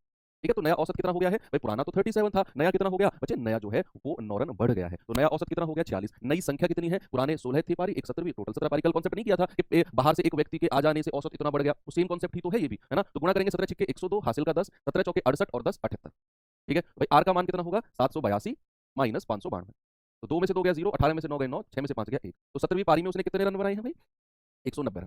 17वीं पारी में कितने रन? 190 रन। अब अगर आप चाहो तो इसे दूसरे मेथड से भी कर सकते हो। कैसे बच्चे जरा देखते हैं। भाई सेकंड मेथड जो कल हम लोगों ने सीखा था, ये तो अच्छा मेथड है, इसमें भी कोई दिक्कत नहीं है, बेसिक है, बिल्कुल कोई दिक्कत इस मेथड में नहीं है। अब सेकंड मेथड क्या है जो कल हम लोगों ने देखा था? मैंने आपसे कहा था कि वृद्धि निकालनी है कि जो बाहर से व्यक्ति आया उसके आने से वृद्धि कितनी हुई है। तो यहां जो है बाहर से 17वीं पारी आई है, बाहर से 17वीं पारी आई है ना, और 17वीं पारी के आने से औसत में कितनी वृद्धि हुई है? 9 की। और पारी कितनी हो चुकी है भाई? 16 और 1 17, तो 9 गुणा 17, तो कुल वृद्धि कितनी हो गई है? 153। भाई बाहर से 17वीं 17th पारी आई है और उसके आने से 9 रन बढ़ गया औसत। और कितनी पारियों का? 16 तो पुरानी थी, एक और जुड़ गई 17 पारियों का, तो टोटल वृद्धि कितनी है? 9 गुणा 17 यानी कि 153। ये तो वृद्धि आपने निकाली है। तो 17वीं पारी के रन कितने हैं? तो 17वीं पारी के रन कितने हैं वो हमें निकालने हैं। पुराना औसत कितना है? 37, उसमें आप 153 जोड़ दो, आपका आंसर आ जाएगा 100। ये आपका सेकंड मेथड। कल हम लोगों ने किया था कि बाहर से अगर कोई व्यक्ति जुड़ा तो वो कितना वजन लेकर आया होगा, ये उम्र वाला भी वजन वाला भी। सेकंड मेथड जो मैंने कल आपको बताया, ये फर्स्ट मेथड सेम मेथड है, इसे आप क्रिकेट वाले सवालों में भी लगा सकते हैं। ओके, चलिए अगला सवाल देखते हैं जरा। ये सवाल देखेंगे जरा बच्चे, बताओ भाई। ओके, ये सवाल करिए। 46, अच्छा 46 आया, पुराना औसत कितना था? पुराना औसत था, देखो पुराना औसत कितना है? 37। और नया औसत कितना होगा? उसमें 9 रन की वृद्धि हुई है, तो 9 और 7 16, 3 और 1 4, ऐसे आया 46। ये नया औसत है। करो इस सवाल को। पुराने औसत में 9 की वृद्धि कर दो। मैं बोलता तो हूँ, आपको सुनते क्यों नहीं हो आप? एक कम से कम 4 बार ये बात मैंने बोली थी कि पुराने औसत में 9 की वृद्धि, 37 और 9 46, 37 और 9 46, 37 और 9 46। आप साइलेंट करके पढ़ते हो क्या फोन को? है भाई? जल्दी से बताओ। यूट्यूब पर मिलेगा प्रैक्टिस सेट, डेफिनेटली यूट्यूब पर हुआ था, कल नहीं थे आपके क्लास में? शाम को 5 बजे से हुआ था भाई प्रैक्टिस सेट वो तो। हाँ, आज एवरेज कंप्लीट हो जाएगा। 9 पारियों के बाद रमन का एक निश्चित औसत है। अब हमें यहाँ औसत नहीं दिया उसने, मैं बोल दिया कि 9 पारियों के बाद रमन का एक निश्चित औसत है। 10वीं पारी में वह 100 रन बनाता है। इस पिछले सवाल में तो हमसे पूछ लिया कि 17वीं पारी में कितने रन बनाए, यहाँ उसने दे दिया कि 10वीं पारी में उसने 100 रन बनाए, जिससे उसका औसत 8 रन बढ़ गया। जो पुराना औसत रहा होगा उससे 8 बढ़ गया, तो कह रहा है उसका नया औसत बता दो क्या होगा, उसका नया एवरेज क्या होगा। हो जाएगा। सवाल में क्या है भाई, हमें कुछ औसत मान लेते हैं उसका। उसने नहीं दिया ना औसत, तो क्या दिक्कत है, क्यों परेशान हो रहे हो? उसने कहा 9 पारियों के बाद रमन का एक निश्चित औसत है, तो काहे परेशान होते हो? निश्चित औसत है ना, वो औसत मान लो कुछ। मान लो कि रमन का जो औसत है ना, मान लो कि रमन का जो एवरेज है वो ए है, मान लो, क्या दिक्कत है? मानने के लिए तो कुछ ही मान सकते हैं, गणित है भाई, गणित है। तो उसने कहा कि निश्चित औसत है, मैंने मान लिया कि औसत ए है, औसत ए है। अब पारियां कितनी है? 9। औसत कितना मान लिया? ए। तो योग कितना हो जाएगा, सम कितना हो जाएगा बच्चे? 9 पारियों का सम हो जाएगा 9 गुणा ए, यानी कि 9 ए। तो 9 पारियों का योग है 9 ए, ये सम है 9 पारियों का। अब कह रहा है कि 10वीं पारी में उसने 100 रन बनाए, तो 9 पारियों का योग कितना है? 9 ए प्लस 10वीं पारी में कितने रन बनाए हैं? 100 रन, जोड़ दो इसमें, तो टोटल रन हो गए ये बराबर। अब पारियां कितनी हो चुकी हैं? संख्या कितनी हो चुकी है? संख्या संख्या संख्या संख्या हो चुकी है सर 9 पारी तो ये, और एक 10वीं पारी सर, टोटल पारी हो चुकी है 10। 9 पारी तो ये, एक 10वीं पारी है, और नया औसत कितना हो गया है बच्चे? पुराना औसत कितना है? ए। उसने कहा कि औसत 8 रन बढ़ गया, औसत जो है वो 8 रन इंक्रीज हो गया। इंक्रीज मतलब पुराना औसत था अगर ए, तो नया औसत हो गया कितना? ए प्लस 8। नया औसत कितना हो गया? ए प्लस 8। तो संख्या से औसत को गुणा कर दिया, योग आ गया। और इधर तो कुल योग आपने निकाल रखा है रनों का। ए का मान निकाल दो जल्दी से, क्या है जल्दी से बच्चे बताएंगे ए का मान क्या होगा? तो आप कहेंगे सर 9 ए प्लस 100 बराबर 10 की मल्टीप्लाई अंदर करेंगे 10 ए प्लस 10 अट्ठे 80। भाई ये ए उधर जाएगा, 80 100 में से घटेगा तो 10 में से 9 गया ए, और 80 जाकर 100 में से घटेगा तो 20। ए का मान 20 है, मेरा आंसर नहीं है ये, मेरा आंसर 20 नहीं है। मुझसे पूछा क्या है बच्चा? मुझसे पूछा है नया औसत। नया औसत, और नया औसत तो ये है ए प्लस 8। तो नया औसत क्या है? नया औसत, नया औसत है ए प्लस 8, यानी कि 20 प्लस 8, तो नया औसत हो जाएगा 28। और मेरा आंसर क्या है? ऑप्शन नंबर बी, ये करेक्ट जवाब है। ठीक है, तो ये बस वही तो मेथड बच्चा मैं यूज करते आ रहा हूं जो कल पूरे क्लास में आपको मैंने पढ़ाया। पूरी क्लास में कल ऐसे ही तो सवाल कराए मैंने। अगर आप चाहते हो सेकंड मेथड सर कराएं, तो आपकी जो चाहत है जरूर पूरी करेंगे भाई हम, सेकंड मेथड भी हम कराएंगे। अब आप देखो, यहाँ चीजें रटने वाली नहीं। अगर आप सेकंड मेथड को रट रहे हो तो भाई बहुत प्रॉब्लम होगी, आप उसे कभी अप्लाई नहीं कर पाओगे। सेकंड मेथड जो मैं करा रहा हूँ वो रटने वाला नहीं है, वो समझने वाला है। नहीं तो आप फर्स्ट मेथड के साथ जाओ अगर आप उसे रट रहे हो तो। इसीलिए मैं दोनों मेथड साथ साथ करा रहा हूं आपको कि आप एक मेथड चूज कर लो। सेकंड मेथड आसान है, लेकिन अगर आप उसे रट रहे हो तो मैं आपको रिक्वेस्ट करता हूं कि आप फर्स्ट मेथड के साथ जाओ। ये हार्ड नहीं है, ये भी आसान है, बस 3 लाइन की कैलकुलेशन ही तो है इसमें, दिक्कत क्या है? चलो अब चलते हैं सेकंड मेथड की तरफ। सेकंड मेथड क्या कहता है कि 9 पारियों में कुछ औसत बनाया निश्चित, कुछ एवरेज है 9 पारियों का। अब कह रहा है कि 10वीं पारी में उसके 100 रन है, 10वीं पारी में उसके कितने रन है? 100 रन, और उससे उसका जो एवरेज है वो 8 रन बढ़ गया। क्या हुआ? उससे उसका एवरेज 8 रन बढ़ गया। तो मैं आपसे कह रहा हूं कि कुल वृद्धि बताओ कितनी है? कुल वृद्धि, अच्छा कुल वृद्धि बताओ कि कुल वृद्धि है कितनी? कुल वृद्धि है कितनी? आप कहेंगे कि सर टोटल पारी कितनी है? 9 पारी तो ये, और एक 10वीं पारी ये, सर टोटल पारी हो गई 10। भाई 9 तो पुरानी है, 9 पारियां तो पुरानी है, और एक पारी नई हो गई 10वीं, तो टोटल पारी कितनी हो गई? 9 प्लस 1 10 पारी टोटल हो गई, और 10 पारी का औसत कितना बढ़ा है? 8 रन। तो कुल वृद्धि कितनी हो जाएगी? 10 गुणा 8 यानी कि 80। टोटल 10 पारी हो गई ना, 9 तो पुरानी थी और एक 10वीं पारी है, टोटल 10 पारी हो गई, और 10 पारियों का औसत 8 रन बढ़ गया, तो वृद्धि हो गई 8। अब जो मैं 10वीं पारी के रन निकालता था वो क्या करता था? पुराने औसत में ये वृद्धि जोड़ता था। आप पीछे के सवालों को उठाकर देखो, जो मैं क्या करता था 10वीं पारी के जो रन निकालता था वो मैं पुराने औसत में ये वृद्धि ऐड करता था ना बच्चे, तो मुझे क्या मिलेगा? मुझे 100 मिलेगा, जो 10वीं पारी के रन है। तो यहाँ से ए कितना आ जाएगा? ए आ जाएगा 20, ये पुराना औसत आ गया। तो नया औसत कितना होगा? नया औसत इसमें 8 जोड़ दो, नया औसत होगा 20 प्लस 8, 28, ये नया औसत है। ठीक है, ये सेकंड मेथड से भी आप कर सकते हैं। Okay, very good. चलिए अगला सवाल चलते हैं, इस सवाल पे आएंगे बच्चे जल्दी से। बताओ भाई सवाल क्या होगा? यहाँ 2 खिलाड़ियों की बात हो गई, अब बताएंगे सभी लोग। ये क्रिकेट वाले सवाल कंप्लीट कर लो, फिर जितने भी हार्ड सवाल एग्जाम में बनते हैं, आपके हिसाब से मैं उन्हें अच्छे सवाल कहता हूँ, तो जितने भी अच्छे सवाल बनते हैं एग्जाम में वो सारे सवाल मैं आपको आज कराने वाला हूँ। ठीक है, उनके अच्छे अच्छे अप्रोच, अच्छे अच्छे तरीके बन सकते हैं जिन सवालों के, सारे मैं लेकर आया हूँ। और अच्छे अच्छे सवाल अगर आपके एग्जाम में बने तो डेफिनेटली वो आज की क्लास से ही बनेंगे। नहीं तो ईजी टू मॉडरेट पेपर अगर बना, और वो बनेगा ईजी टू मॉडरेट से ऊपर आपका लेवल जाएगा ही नहीं एग्जाम का, तो वो हम कर चुके हैं। अगर 1% ऐसा हुआ कि भाई बहुत अच्छा सवाल एवरेज से पूछ लिया, तो वो आज हम उस लेवल को कंप्लीट करेंगे। ये 8 खिलाड़ियों का औसत है 6.5, तो नए खिलाड़ियों को भी शामिल कर लिया, तो खिलाड़ी कितने हो गए भाई? 8 तो पहले थे और 2 नए खिलाड़ी आ गए, वो हो गए 10। तो कह रहा है 2 नए खिलाड़ियों को शामिल करने पर औसत 1 रन बढ़ गया, तो नए खिलाड़ियों का एवरेज क्या होगा? बच्चे हम वही चीज को बार बार मैं आपको रिपीट मोड पर करा रहा हूं कि 8 खिलाड़ियों का अगर औसत 6.5 है तो योग कितना होगा? 8 गुणा 6.5, भाई 8 पंजे 40, हासिल का 4, 8 छह 48 और 4 52। भैया ये तो हो गया 8 खिलाड़ियों का योग। मैंने कहा ना, जहां भी एवरेज दिया होगा हम योग निकालेंगे। आज लास्ट चौथी क्लास अगर आज भी आप ये बात नहीं समझ पाए हो कि संख्या को औसत से गुणा करके योग निकाला जाता है, तो फिर बहुत प्रॉब्लम क्रिएट होने वाली है एवरेज के सवालों को सॉल्व करने में आपको। तो कह रहा है 2 नए खिलाड़ियों को शामिल कर लो। भाई मैं आपसे कह रहा हूं 2 नए खिलाड़ियों को शामिल कर लो, तो 52 तो योग है 8 खिलाड़ियों का। अगर मैं 2 खिलाड़ियों को शामिल कर रहा हूं तो मैं कह रहा हूं ए प्लस बी, भाई ए और बी 2 नए खिलाड़ी हैं, तो 52 में 2 खिलाड़ी जोड़ दो, ए प्लस बी। अब बराबर, अब संख्या कितनी हो गई है भाई, 8 खिलाड़ी तो पहले थे और 2 खिलाड़ी ये आ गए, तो नए खिलाड़ियों की संख्या कितनी हो गई, खिलाड़ियों की संख्या हो गई 10। कितनी हो गई, खिलाड़ियों की संख्या हो गई 10, और नया औसत कितना हो गया, नया औसत हो गया 6.5, तो पुराना था उसमें 1 जोड़ेंगे तो नया औसत हो गया 7.5, तो यहाँ 7.5 से गुणा कर देंगे। ठीक है, बस आप यहाँ से a प्लस बी का मान निकालना है, तो ये कितना होगा, 10 की गुणा करेंगे 75 आएगा, तो बच्चा a प्लस बी कितना हो गया, 75 माइनस 52। ठीक है भाई, ये आ गया 18 5 23।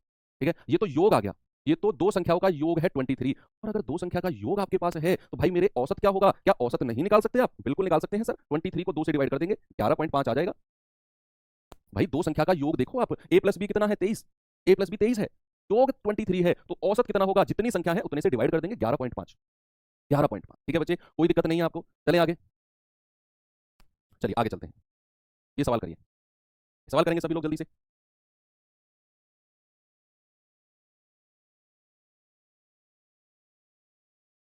सेकंड मेथड, चलो सेकंड मेथड देख लो भाई, इसका सेकंड मेथड मैं सोच रहा हूँ आप खुद ही कर लेते। सेकंड मेथड क्या है इसका, कि 8 खिलाड़ियों का औसत 6.5 है। ओके, अब 2 खिलाड़ी आ गए और औसत 1 बढ़ गया, वृद्धि निकालो, वृद्धि निकालो, वृद्धि है कितनी, वृद्धि है कितनी बच्चे, कितने खिलाड़ी हो गए हैं, 8 और 2 10 खिलाड़ी हो गए हैं, और औसत कितना बढ़ गया है 1, तो कुल वृद्धि कितनी हो गई है 10 की। औसत में वृद्धि कितनी होगी, औसत में वृद्धि बच्चे यहाँ 2 लोग हैं ना, तो हमें औसत में वृद्धि चाहिए, औसत में वृद्धि, औसत में वृद्धि कितनी होगी 10/2 यानी कि 5 की, है ना भाई, क्योंकि वृद्धि तो 10 की है टोटल। अभी तक जो हम सवाल निकाल रहे थे वृद्धि, वो एक संख्या की वृद्धि निकाल रहे थे, एक संख्या के आने से। यहाँ अब 2 लोग ऐड हुए हैं, 2 नए खिलाड़ी, तो उनके आने से वृद्धि तो 10 की है, तो भैया औसत में वृद्धि कितनी है, 2 से डिवाइड करेंगे जितने लोग हैं, तो 5 की वृद्धि है, तो नए खिलाड़ियों का औसत कितना हो जाएगा, नए खिलाड़ियों का औसत, नए खिलाड़ियों का औसत एवरेज का एवरेज कितना होगा, पुराने एवरेज में 5 ऐड कर दो, ये आ जाएगा 11.5। ठीक है, ये आपका दूसरा मेथड। चलिए ये सवाल करिए। पीछे के जो सवाल थे उनमें बाहर से एक ही लोग ऐड हो रहे थे, एक ही पारी आ रही थी, एक ही व्यक्ति बाहर से आ रहा था, इसीलिए वृद्धि को हम डायरेक्ट औसत में ऐड कर रहे थे पुराने में। इस बार 2 लोग आए हैं तो उनकी एवरेज में वृद्धि कितनी है, इसीलिए मैंने 2 से डिवाइड किया। इस साल देखो, एक क्रिकेटर के 20 मैचों का औसत है 52 रन, उसका उच्चतम, उच्चतम यानी कि हाईएस्ट, और उसके सबसे कम यानी कि लोएस्ट न्यूनतम स्कोर से 120 रन ज्यादा है। अगर इन दोनों पारियों को हटा दूं तो शेष 18 मैचों का औसत स्कोर 50 रन होगा, तो खिलाड़ी का उच्चतम स्कोर क्या होगा। अब ये सवाल भी एग्जाम में बन सकता है, ये सवाल भी। अब मेरी बात सुनना, मेरी बात सुनना, आप एक खिलाड़ी हो, मान लो आप एक क्रिकेटर हो, आप ना 20 मैच खेलते हो और 20 मैच में किसी एक मैच में आपका हाईएस्ट स्कोर है, मान लो आपने 150 रन बना दिए, किसी एक मैच में आपका लोएस्ट स्कोर है सबसे कम 10 रन ही आप बना पाए हो। 20 मैचों में 2 ऐसी पारियां मैंने गिनी, काउंट की, कि आपका हाईएस्ट 150 है, आपका जो लोएस्ट है वो 10 रन है। अब अगर मैं आपसे कहूं कि भाई इन दोनों पारियों को हटा दूं, अगर आपके 20 मैचों में से इन दोनों पारियों को मैं हटा दूं तो पारी कितनी बचेंगी, 18 बचेंगी ना, और उन 18 का औसत बोला है 50 रन। ये वो सवाल कह रहे हैं, तो कह रहा है कि बताओ उसका जो हाईएस्ट स्कोर था वो कितना था, ये आपसे कह रहा है। चलो, ये तो जस्ट अभी हमने समझा है, जस्ट अभी हमने सवाल को समझा है कि 20 पारी है, उनका औसत 52 है, जो उसका हाईएस्ट स्कोर है वो लोएस्ट से, जो उसका उच्चतम स्कोर है वो सबसे कम वाले से 120 रन ज्यादा है, यानी कि उसके हाईएस्ट और लोएस्ट में 120 रन का डिफरेंस है। कह अगर मैं इन दोनों पारियों को हटा भी दूं तो जो 18 पारी बची हैं, भाई 20 तो पहले थी, तो 18 मैच बचे हैं, उसका औसत 50 रन हो जाएगा।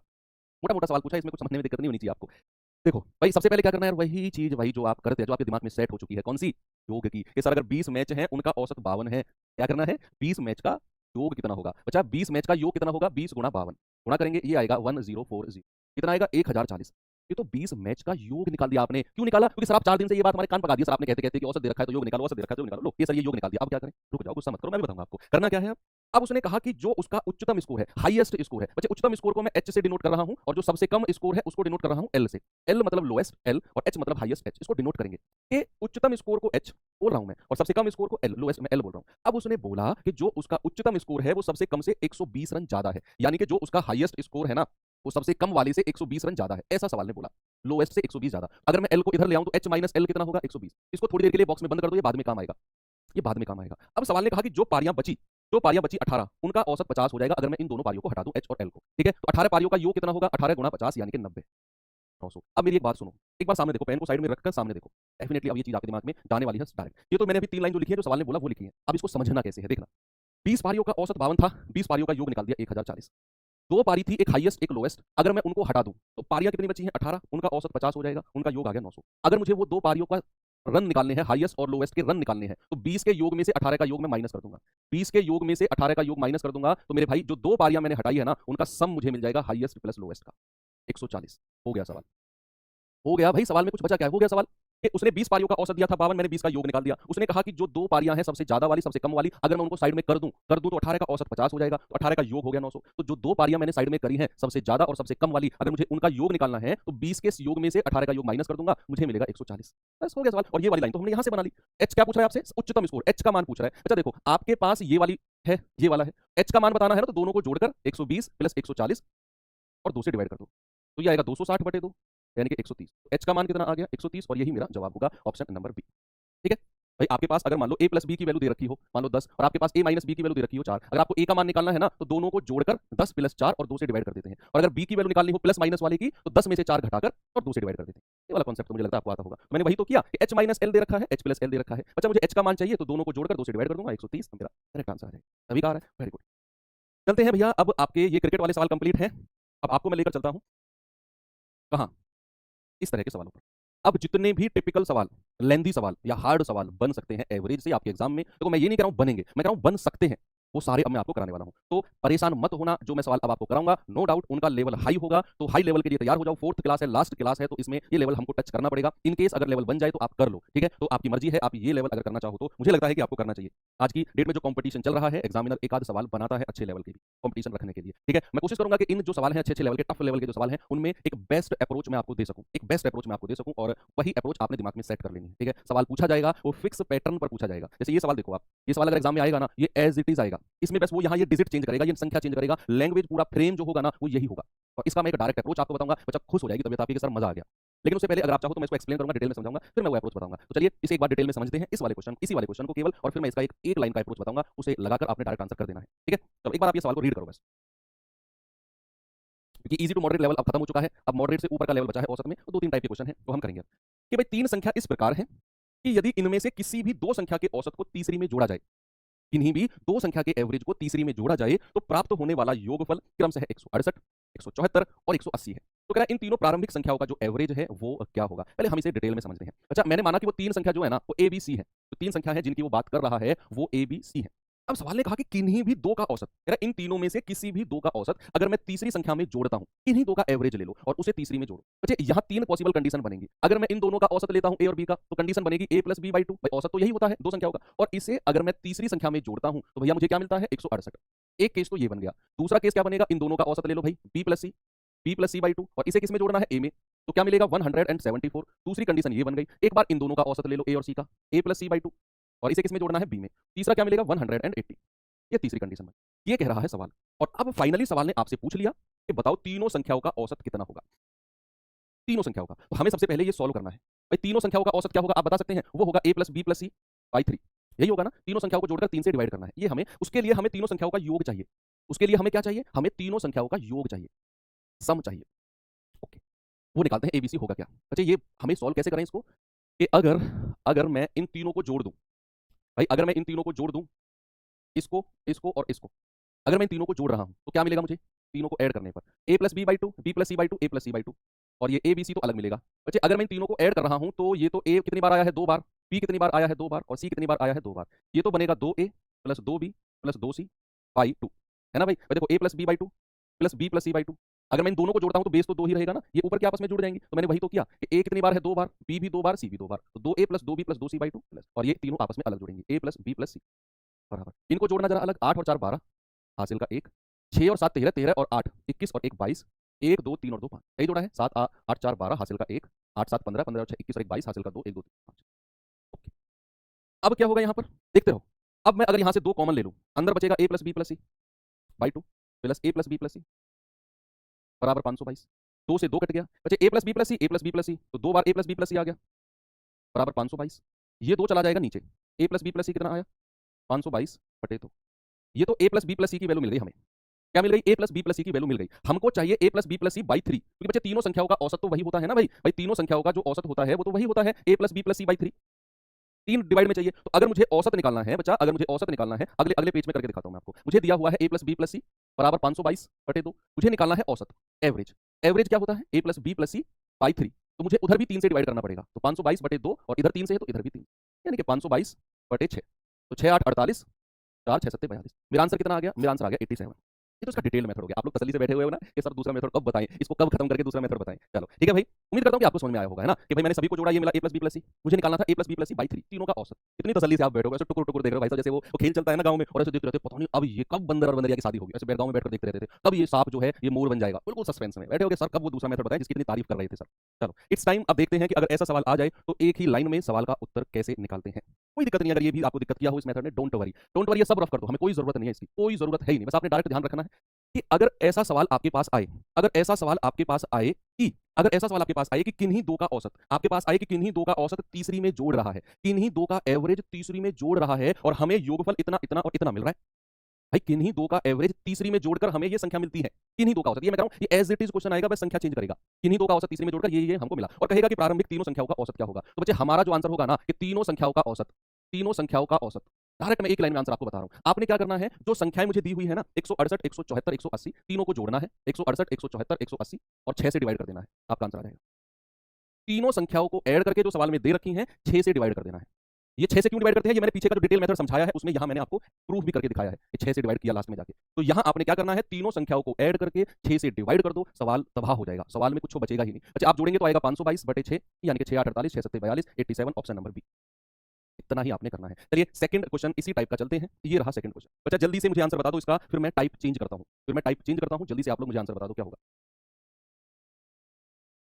6 से क्यों डिवाइड करते हैं वो मैं आपको एक्सप्लेन कर चुका हूं डिटेल मेथड में कि हमारे पास 522/2 आया था a + b + c, हमको चाहिए औसत a + b + c / 3। उधर भी 3 से डिवाइड किया और वो 3 2 से गुणा होकर 6 बन गया और वो हर सवाल में बनेगा।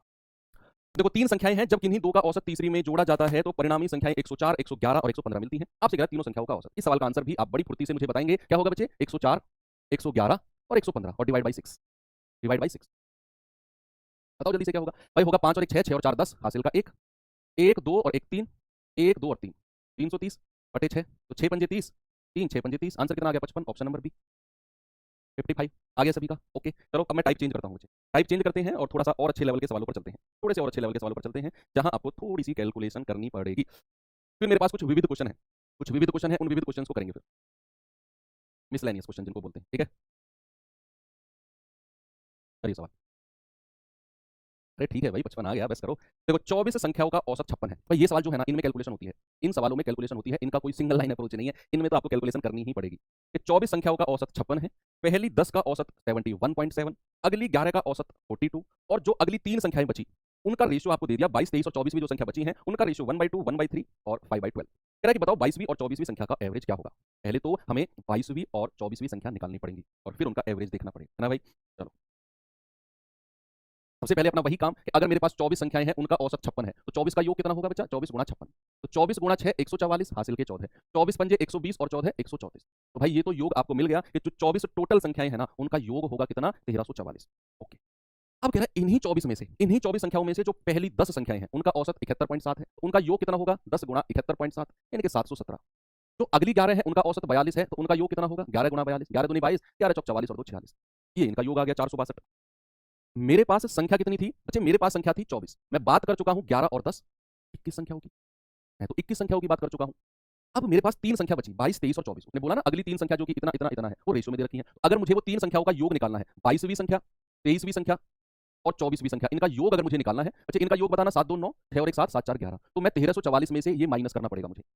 मैं क्या करना पड़ेगा मुझे, मुझे जो 24 का योग है ना 1344, उसमें से इन 11 और 10 21 संख्याओं का योग माइनस करना पड़ेगा 1179 को।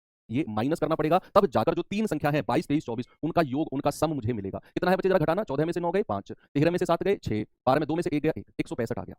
22, 23 और 24 का जो योग है, जो सम है वो कितना है 165। आपने 24 के योग में से ये 21 का योग माइनस कर दिया। ये सवाल तो कल भी मैंने आपको कराया था, याद करो, इस टाइप का है ना। तो भैया आपके पास तीन संख्याओं का योग मिल गया और वो तीन संख्याएं आपको किस रेशियो में दे रखी हैं बच्चे, 1/2 अनुपात 1/3 अनुपात 5/12। तो पहले तो ये रेशियो आसान बना लो और फिर हो गया सवाल। भाई इन तीनों का योग 165 है, पहले तो ये रेशियो आसान बनाओ। और ये तो रेशियो में मैंने भर भर के आपको सिखाया है कि ये रेशियो आसान कैसे बनाते हैं भाई। 2 3 और 12 का एलसीएम 12 होता है, 12 की मल्टीप्लाई तीनों में कर दो, होता है ना, ऐसे करते हैं। तो ये जाएगा 2 छिक्के 12, 3 चौके 12 और 12 से 12 कट गया 5।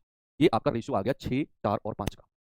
ये रेशियो आ गया, आपने इस रेशियो को आसान बना दिया। और इन तीनों संख्याओं का योग 165 आपको दे रखा है भाई, 165 आपको दे रखा है। तो अगर मैं इनको जोड़ दूं 6 और 4 10, 10 और 5 15, 15 का मान कितना है 165। तो 1 का मान कितना होगा 15 एकम 15, 15 एकम 15। तो भैया 6 का मान कितना होगा 11 6 66, 4 का मान कितना होगा 11 चौक 44 और 5 का मान कितना होगा 11 पंजे 55। आपसे कह रहा है 22 और 24 का एवरेज। बच्चे 22वीं संख्या कितनी है 66 और 24वीं संख्या कितनी है 55, जोड़कर 2 से डिवाइड कर देंगे, ये आ जाएगा आपका 121/2 यानी कि 60.5। ये मेरा आंसर है 60.5, ऑप्शन नंबर डी।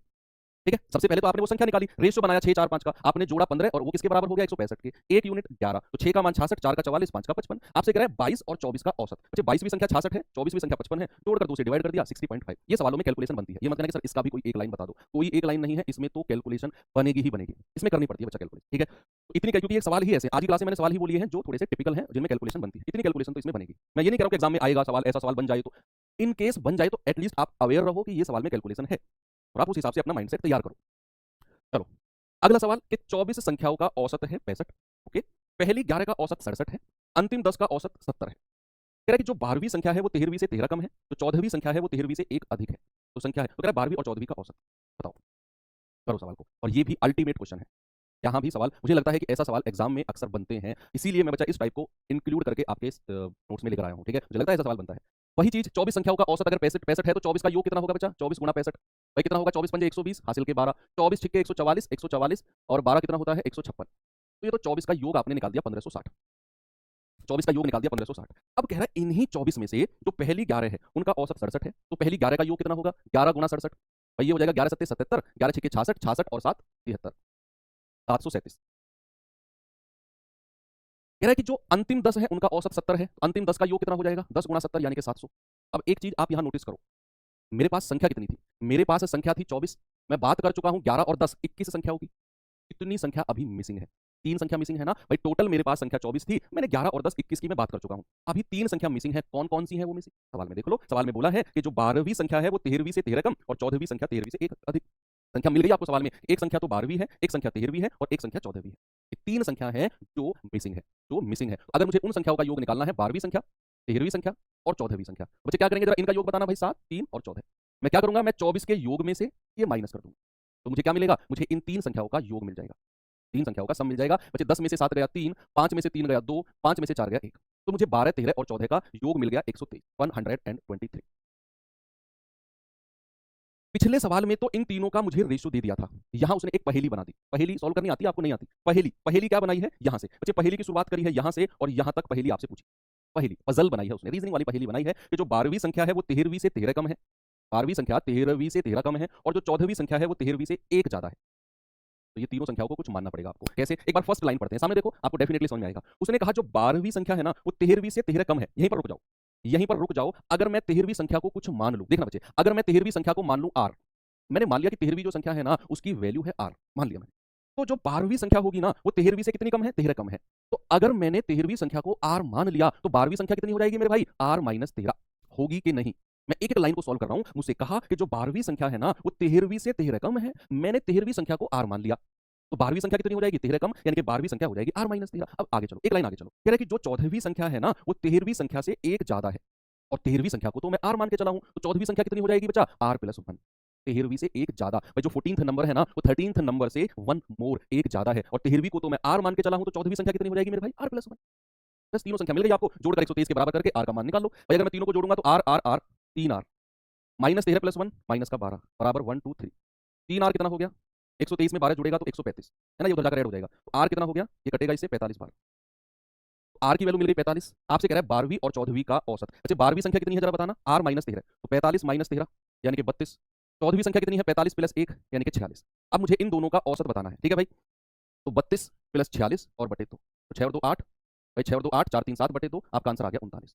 कितना आंसर आ गया मेरे भाई? आपका आंसर आ गया 39। ठीक है, कोई प्रॉब्लम नहीं है। ओके, मजा आया सवाल में? तो ऐसे सवाल भी होते हैं एवरेज में, औसत में ऐसे सवाल भी होते हैं। अगर इन सवालों को समझने में, आज की जो क्लास है इसको समझने में नो डाउट आपको दिक्कत आएगी, क्योंकि आज मैंने सारे हार्ड क्वेश्चंस लिए हैं जो एवरेज में बनते हैं। इस क्लास को अगर आप दोबारा भी देख लेंगे तो बेइज्जती महसूस मत करना, इसको थोड़ी सी स्पीड बढ़ाकर दोबारा देख लेना, डेफिनेटली चीजें क्लियर हो जाएंगी। चलो थोड़ा सा आगे चलते हैं। अब विविध क्वेश्चन मैं आपको करा देता हूं बच्चे। विविध विविध यानी कि मिसलेनियस क्वेश्चंस कर लेते हैं। मिसलेनियस यानी कि मिसलेनियस मतलब कि भाई कहीं से भी एक आध क्वेश्चन उठकर कहीं से भी आ जाएगा, टाइप नहीं है, कोई टाइप नहीं है, मिसलेनियस क्वेश्चन है, किसी का भी कोई सा भी क्वेश्चन आ सकता है, मल्टीपल टाइप्स आप कह सकते हो। तो चलिए विविध का पहला सवाल आपको मैं कराता हूं, ये रहा। करेंगे बच्चे सवाल को जरा?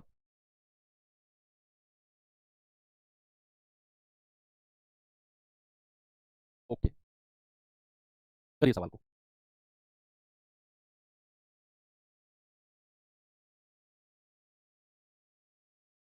सवाल है, एक छात्रावास में 1200 छात्र थे। यदि विद्यार्थियों की संख्या 300 की वृद्धि हो जाती है तो मेस का खर्चा प्रतिदिन 5,000 रुपए बढ़ जाता है, जबकि प्रति व्यक्ति औसत खर्चा 5 रुपए कम हो जाता है। तो प्रतिदिन मेस का मूल खर्चा क्या था? ये विविध क्वेश्चन है, ये जनरली बन जाते हैं, इनका कोई टाइप नहीं होता, कोई धर्म ईमान नहीं होता इन सवालों का, ये जस्ट बन जाते हैं। चलो एक बार, भाई छात्रावास है, 1200 छात्र हैं और कोई हॉस्टल है, हॉस्टल में कितने बच्चे हैं? 1200, 1200 स्टूडेंट हैं और उन 1200 स्टूडेंट का एक दिन का एक स्टूडेंट का खर्चा कुछ रहा होगा, एक दिन का एक बच्चे का खर्चा। तो 1200 से गुणा करके सभी 1200 बच्चों का एक दिन का खर्चा कुछ बनेगा। कह रहा है कि अगर स्टूडेंट में 300 की वृद्धि कर दी जाए तो भैया मेस का खर्चा प्रतिदिन, एक दिन का मेस का खर्चा 5,000 रुपए बढ़ जाएगा, और जबकि औसत खर्चा प्रति व्यक्ति औसत खर्चा 5 रुपए कम हो जाएगा। तो कह रहा है प्रतिदिन मेस का मूल खर्चा कितना था?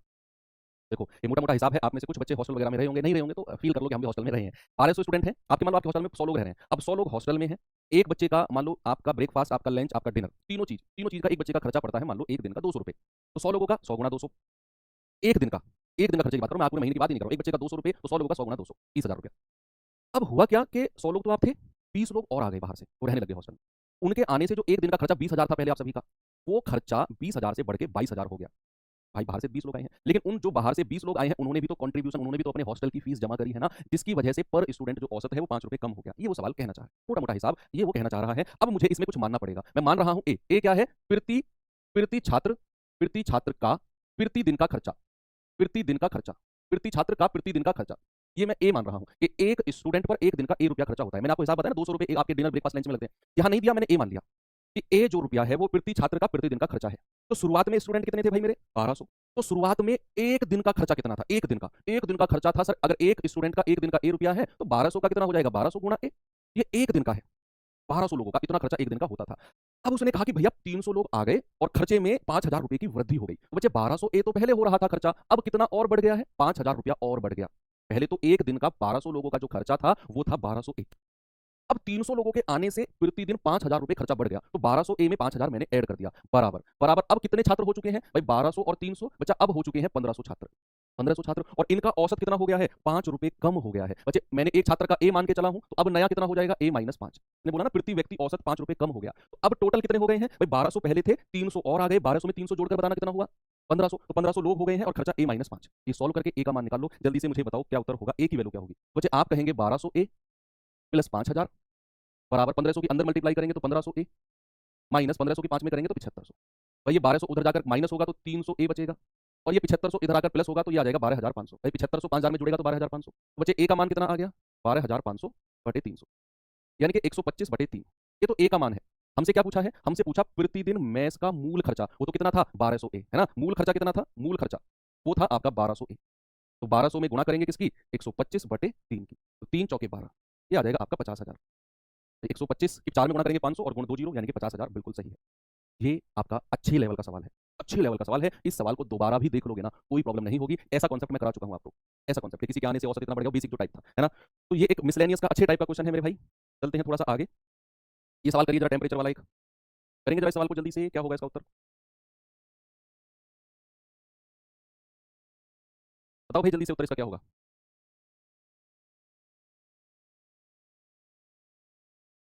इसके बाद एक क्वेश्चन और फिर सवाल ओवर, ठीक है। वो कह रहा है कि सोमवार, बुधवार और शुक्रवार 3 दिन है, मंडे, वेंसडे और फ्राइडे, एवरेज है टेम्परेचर 41 डिग्री, ओके।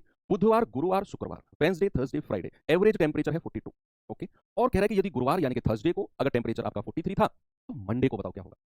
मुझे जो लग रहा है ऐसा सवाल भी आपके एग्जाम पॉइंट ऑफ व्यू से इंपोर्टेंट, ये सवाल तो मुझे नहीं लगता आपको कोई दिक्कत होगी, फुटल सवाल है, निहायत ही आसान सवाल है भाई। 3 दिन दे रखे हैं, मंडे, वेंसडे और फ्राइडे, उनका एवरेज दे रखा है 41, अगर 3 दिन का औसत, अगर बच्चा 3 दिन का एवरेज 41 41 है, तो 3 दिन का योग कितना होगा बच्चे, मंडे, बुधवार, वेंसडे और शुक्रवार, फ्राइडे, उनका योग कितना होगा, 41 गुणा 3 यानी कि 123। ये तो 3 दिन का सम, 3 दिन का योग हो जाएगा। अब कह रहा है कि भैया बुधवार, गुरुवार और शुक्रवार, कौन कौन सा, बुधवार यानी कि वेंसडे, गुरुवार यानी कि थर्सडे और शुक्रवार यानी कि फ्राइडे, इनका औसत कितना है 42, तो योग कितना होगा 42 गुणा 3 यानी कि 126, 42 गुणा 3 यानी कि 126, इन तीनों का योग आ गया। अब आपसे कहा कि अगर गुरुवार का 43 है तो सोमवार का बताओ, यानी कि वो केवल 2 दिनों की ही बात कर रहा है, गुरुवार की और शुक्रवार की। अच्छा अगर मैं क्या करूं, दूसरे में से पहले वाला माइनस कर दूं, दूसरे में से पहले वाला, तो ये सब माइनस हो जाएंगे, इसमें से ये घटेगा, मतलब इस पूरे में से ये पूरा घटेगा, तो ये डब्ल्यू से डब्ल्यू कटेगा, एफ से एफ कटेगा, माइनस होकर कट जाएंगे, बचेगा क्या, थर्सडे, गुरुवार माइनस मंडे, सोमवार, बराबर 126 में से 123 जाएगा, बराबर 3, 126 माइनस 123। अब कह रहा है कि अगर गुरुवार का 43 है तो 43 माइनस मंडे बराबर 3, ये उधर जाकर प्लस होगा, 3 घटेगा तो मंडे कितना आएगा 43 माइनस 3,